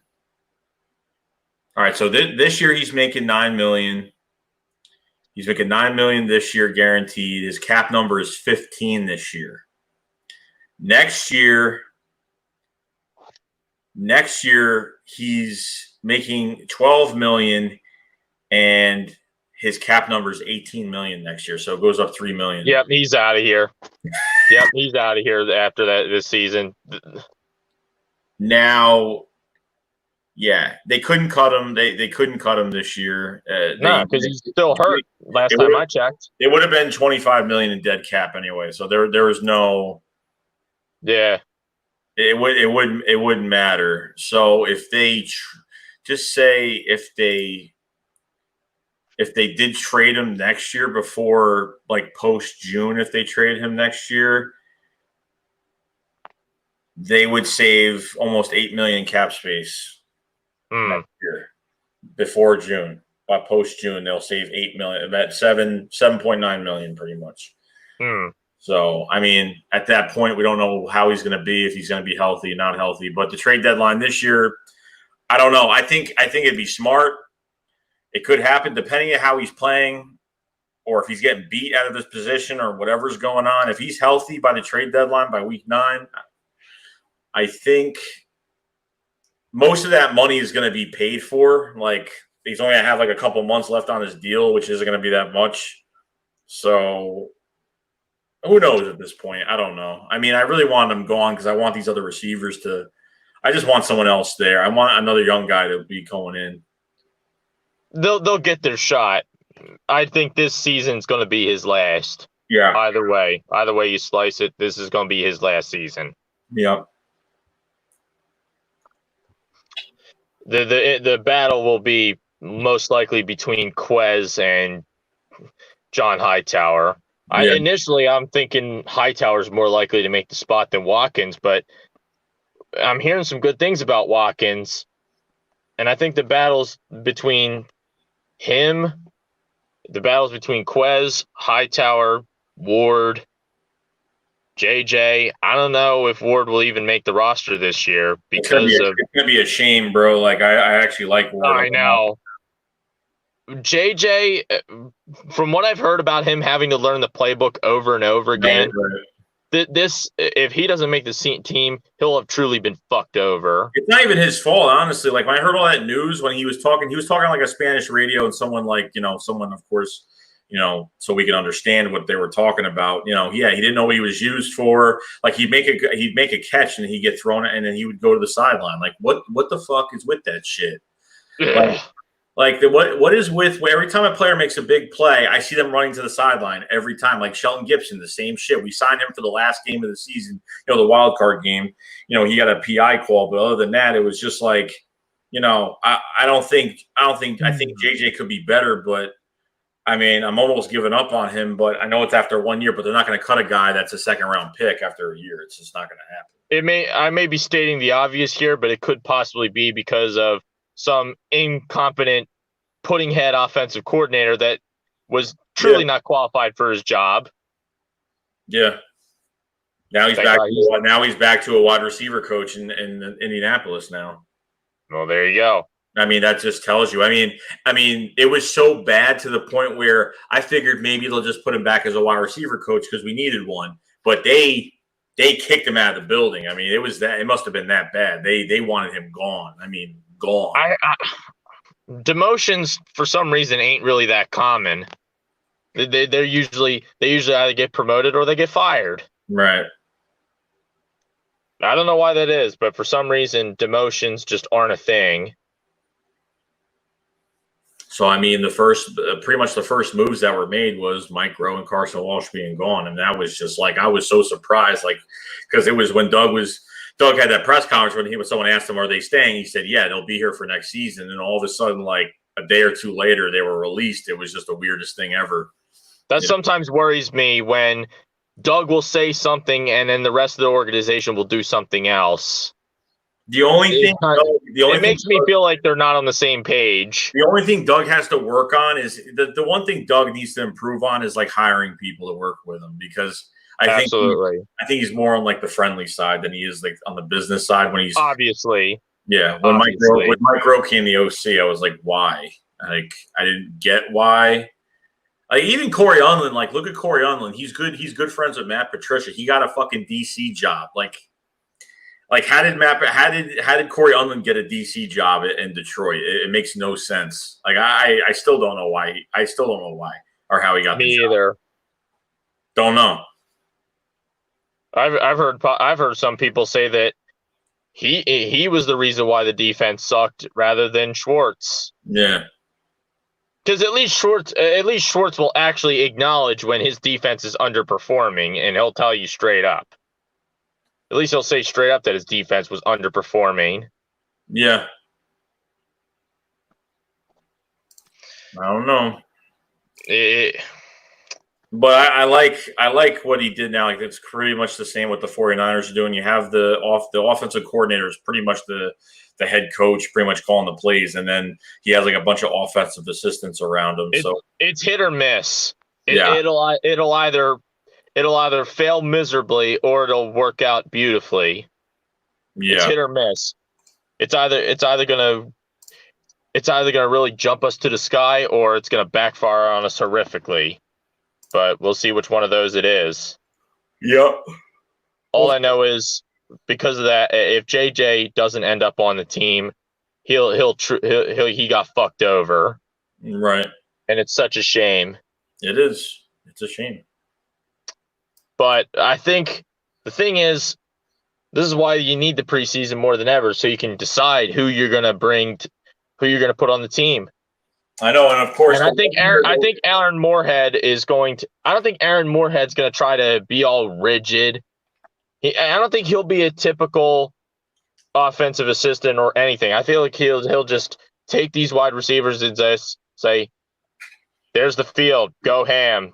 Yeah. I think he's just going to give them a ridiculous green light where they're just going to do what they like. What are you good at? Okay, do that.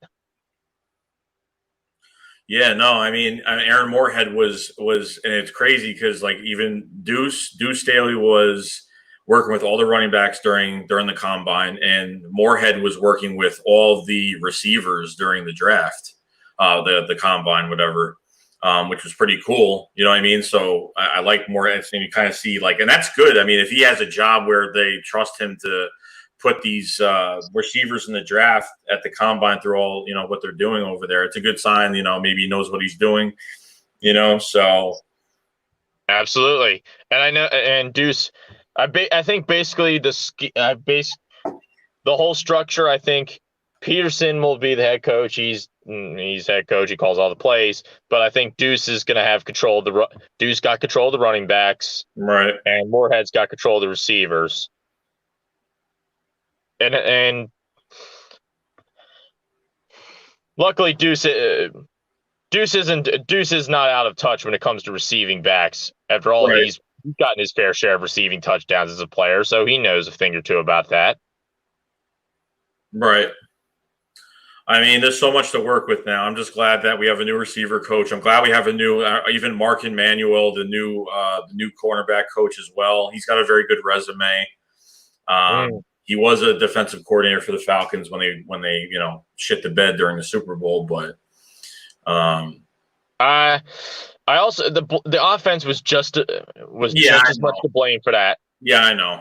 The Falcons would have been curtains if Matt Ryan did not take that dumbass fucking sack, which put them back 10 yards. Yeah, really dumb. They were in field goal range, and he took an unnecessary sack instead of throwing the ball away. If he threw the ball away, they would have been able to kick the field goal. I mean, you could say, oh well, you never know, they could have missed that field goal. That's true, but just saying. Yeah, I know, man. We should have gotten Caldwell. I know it sucks, but it is what it is. No, the problem is that when you hire an OC, half of the guys that are out there, they want to call the plays, and Doug didn't want to give up the playbook. I mean, because he's fucking stubborn. Hopefully that doesn't backfire on us too badly this season. I don't think so. I think the play calling is good, but at certain times, but the way they plan against teams every week and matchups and how to don't even get me started on that. Yeah. Week after week they play down to the competition so fucking often it's not even funny. Detroit and Miami would like a word with you about that. Yeah, they perfect example. Took those two saw those two teams as jokes, as the jokes that they were, and just didn't take them seriously. And look what happened. Embarrassed. Yep. No reason we should have lost those games. No reason. Corners played like shit. That Miami game, even the corners played like shit. I mean, it was Devontae Parker ripped us. Jaceki, the tight end, ripped us apart. I mean, our corners Darby and Mills played horrible. I mean, everything was caught over them the whole game. Keep in mind, that was a team that coming into that averaged almost 15 points a game. They were They got dominated by almost every team they played against up until that point. Yeah. Yep. And you know what? After that game, like they were backed into a corner pretty much, and like had a big discussion and said, "Look, like we gotta get our shit together." We didn't have Aguilar on the roster, no Deshaun Jackson. We didn't have, we had over 10 injuries. I mean, we were just decimated with injuries, and the worst year. Yeah. Last year was the third year in a row. Third year in a row. The worst year I've ever seen with injuries was last year. I mean, I can't even remember another year that was that bad. I really can't. Hopefully it doesn't get worse this year, but who knows? Yeah. I mean, what's also concerning for me, besides the injuries, was the fact that for the third year in a row, they've relied on going on these winning streaks at the ending stretches of a season. Yeah, it worked out for us the first year, but the second year burned us out. Yeah. And you know what? They weren't giving these young guys any chances. They had favoritism on veteran players, and unfortunately, absolutely bit us in the ass. Like you take 2017, like if Darren Sproles didn't get hurt at the opener, what would you see what Corey Clement could do? I mean, you know what I mean? You got to think about shit. I was just about to bring that up. I've noticed that during the season opener this past season, we were using Sproles more than we were using Howard or Sanders. And I think I think the cap situation was why we got rid of Howard in the first place. I really wish he could have stayed, but thank God Sanders is pretty damn good. I think Jordan Howard wanted to stay because he was really upset he didn't get re-signed. Like, and even when he went to Miami, when he got signed to Miami, he wrote this whole thing on Twitter. Why he didn't want to leave. He's like, I didn't want to leave. He's like a class act organization, and I felt really bad. Like I was livid. Yeah. I was livid when I found out he was gone. Yeah. But thank God Sanders proved he can carry the rock. Sanders, fucking Boston Scott is perfect. I mean, perfect. Oh yeah. the old Boston Scott. And then you got to figure out what they're doing with the third spot. Are they going to have 4 running backs? Are they going to have 3? You know, I have no idea. There's a lot of other running backs on our team right now. So, well, so far you got Scott, you got Sanders, and you got Clement. Right. But we need that bigger back that can run over. These speedy backs ain't going to be able to do everything, especially going north and south. If those holes ain't open, they ain't going nowhere. Yeah, I mean, to be honest with you, like I think defenses are going to be spread out. I think last year we needed a bruiser back. Like this year, it's weird because like I don't mind a bruiser back, but I'm kind of figuring out that maybe we don't need one, but it's nice to have one, but maybe we don't because there's so much speed in this offense with these receivers and just everyone spreading out the field now that these running backs are going to have to pick their poison where they're going now. So it's just true. I think it's just going to open up a lot. Plus Sanders is pretty much another wide receiver. I mean, he was really, he's a dual threat running back. I mean, I love running backs that can go out for passes like that. If Carson can get those passes better to him, because there were certain passes where he would throw to him, but if he caught that ball in stride, a lot of them would probably be touchdowns at one point. This organization loves receiving backs, always have. Mm-hmm. I'm not sure if Steve Van Buren was a receiving back. He may have been, but Steve Van Buren may have been. Montgomery, sorta, he may have been. Ricky Waters for that brief period sure as shit was. And we all know about Brian Westbrook. He's the most notable one. Brian Westbrook could do it all. Yeah, I mean, but look where Doug Peterson came from. He came from, the Kansas City Chiefs, where, I mean, when's the last time they had a bruiser back over there? I mean, I thought they had one, but I guess. Oh, Maverick just brought up, he said, I'm so glad Darby's gone. Me too, dude. And by the way, I'm sorry I don't see your comments when I'm on my channel. For some reason, they won't let me. YouTube, for some retarded reason, won't let me unblock you for whatever reason. I kind of blocked you out of blind rage for some reason after a Lakers loss or something, and they just won't let me unblock you, so they won't let me see what you have to say, and it sucks. But yeah, I'm glad Darby's gone too. Yeah, no, he screams liability, injury prone, can't tackle. Too chicken shit to tackle and can't cover worth a damn. And even when we traded for him, the day we traded for him, they pointed out his main weakness was looking for the ball, looking for the contested ball when it's thrown up in the air. Yeah, no, like he loses every time. There'll be certain times where he's actually in perfect position. Now, there was a lot of times he was in perfect position, but he's so undersized, like he just can't.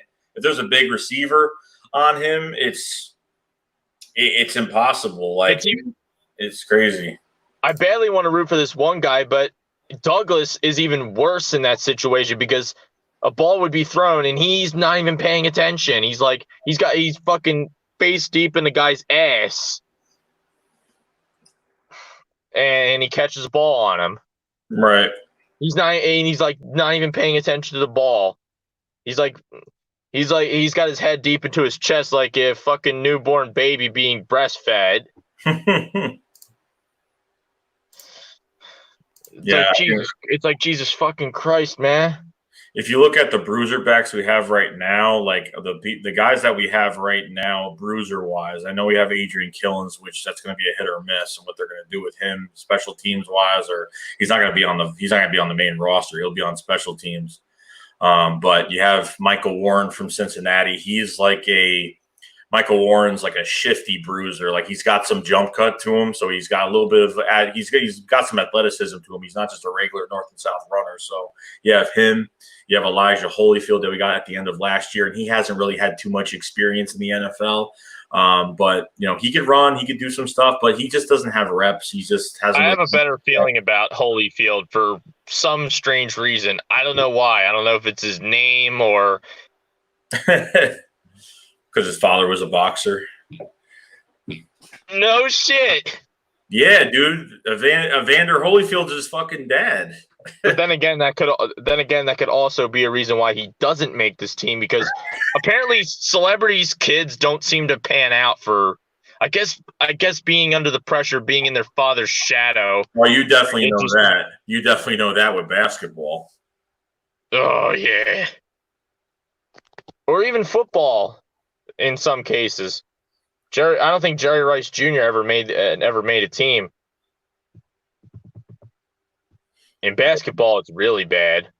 Oh, I know. I've seen it, and they go on they'll go on First Take or Undisputed and like totally like hype up their sons and like make up excuses for them and just. The thing is, it's funny you bring that up because First Take, NBA, and excuses go together like pancakes, chocolate chips, and maple syrup.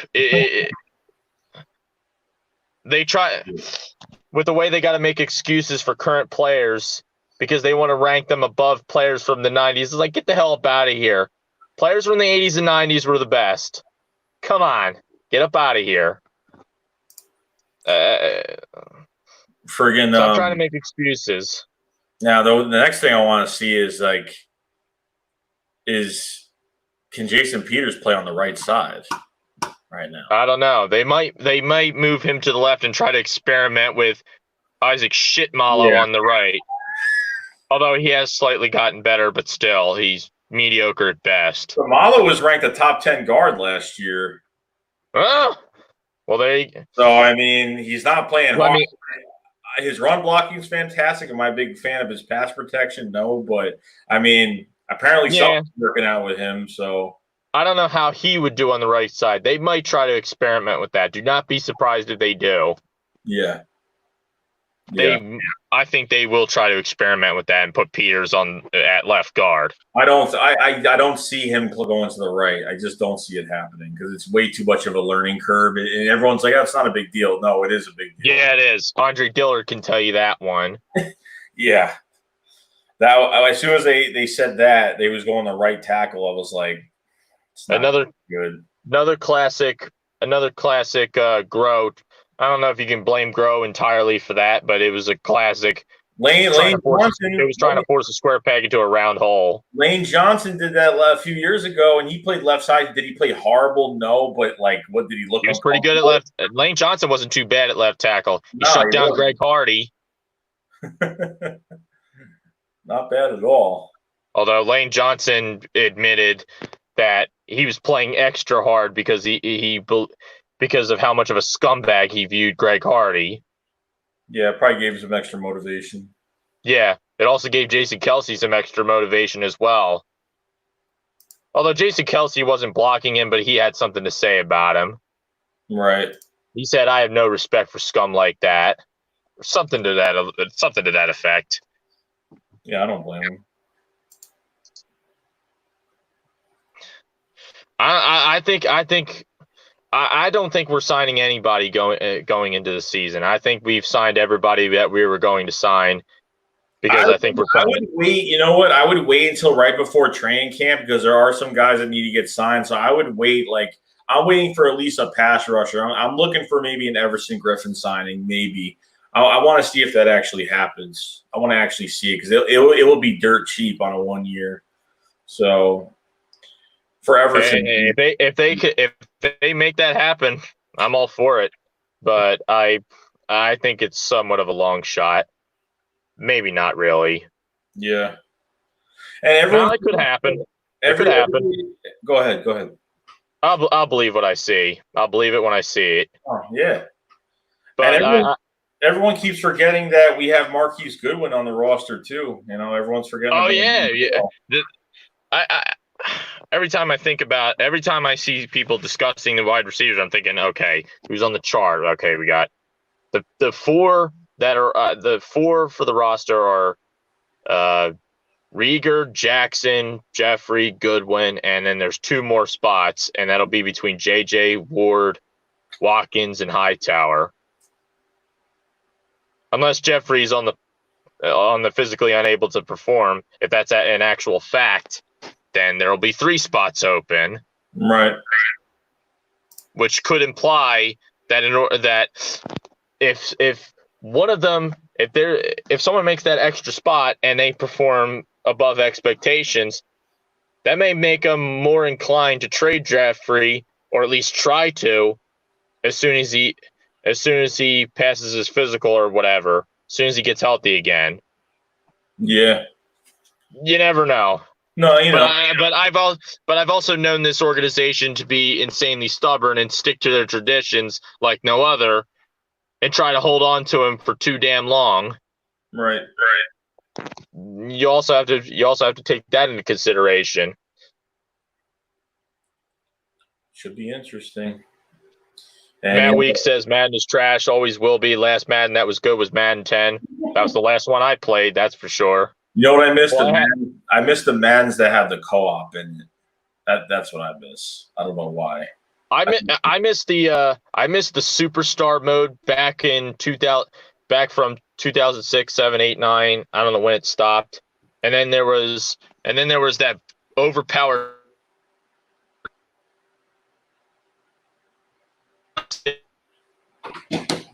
Oh.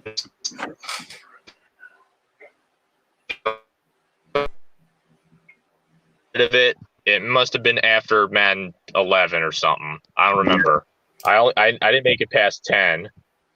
But the highlight, if the highlight stick, if put in the right hands, it's harder to pull off with an elusive back like Brian Westbrook. But if you have Sean Alexander or a Jamal Lewis doing it, you could just run over guys. Just keep pushing that highlight stick, and you just get easy 25-yard gains. Yeah, everybody was hoping that EA was going to stop with that Madden was going to stop, but they signed like a 6-year, 7-year deal, something like that, till 2026 to make Madden games. They signed like a new deal, so unfortunately, we're going to be getting Maddens for another 6-7 years. Unfortunately. Yeah, from what I've heard, it's recycled shit. But then again, it always has been. Yeah. And if there was something that was really good, it wouldn't last. I mean, at this point, you're paying for You're paying for updated rosters, and you're paying for updated rosters, and you're paying for like they add other shit to make it seem like it's worth buying. Like I played the story mode for the last game, and I was just like, yeah, I don't know. Number one, you start out as a Dallas Cowboy. That was right at the beginning of it. No, that's no, thank you. At the beginning. At least with superstar mode, you can find a way to manipulate what team you were going to end up at. Right. I mean, the franchise mode stuff, like career mode, I do like career mode. Like that's what I love playing. I'll definitely do that, but for some stupid reason, I'm probably going to buy Madden this year just for the hell of it, because I haven't bought it. For the roster, and possibly because you have fans that want to see you play it. Yeah, I mean, I want to give it a shot, see what happens. I want to do some simulation games. I'm going to add some cool shit. We're all going to be watching like some simulations, and like we'll do like week-to-week simulations where we'll see like what's going to happen, or like shit that's like to make it funny, make it like like it's a real game, but it's not. But kind of just have fun. What do you mean? Like like when they have an upcoming game against a certain opponent, and you play that matchup to see how you think they would do against them or something? Yeah, like do something like that where you actually, I'm not saying like a third, I'm not saying like a full quarter time, but like maybe minimize. Yeah, I know the usual 7 minutes that's auto set for them. We'll put it used to be 5. I guess they changed it to 7. We'll put injuries on and see what happens.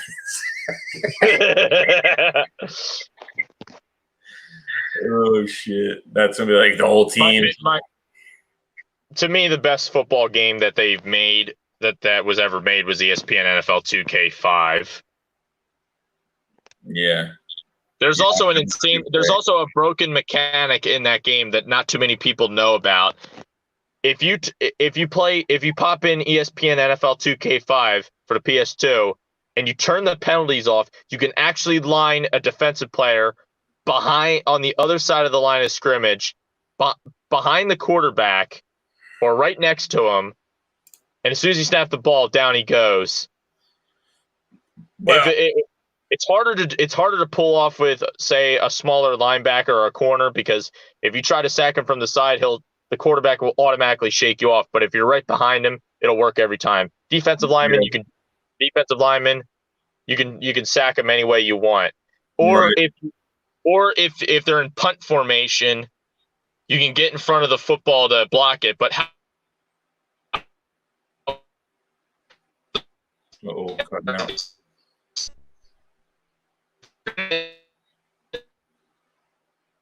Oh, I think we lost him. Nope, we didn't lose him yet. off with a field, you kind of have to wiggle the analog stick in order to properly pull it off a blocked field goal. You can. It makes the game insanely easy. Then again, playing it, the Eagles are one of the most overpowered teams in that game too, because you just abuse the slant patterns from McNabb to Owens. McNabb's arm in that game is automatically ridiculous. T.O.'s got the speed to boot. Right. So you're just throwing slant and go routes to him all game long. Right. It was so bad that I blew out New England 80-0 playing on fucking Legend, which is basically their version of All Pro. That's funny. It's an even more turning off the penalties in that game is even worse than Bo Jackson running around in Tecmo Bowl. I think it's even worse than that. Yeah. They say that Michael Vick was. Some people try to say that Michael Vick was more broken in Madden 04, which I think is a big stretch, but he was ridiculous. Yeah, I was playing. But the thing is, in Madden. Yeah, I was playing. Go ahead. In Madden, the most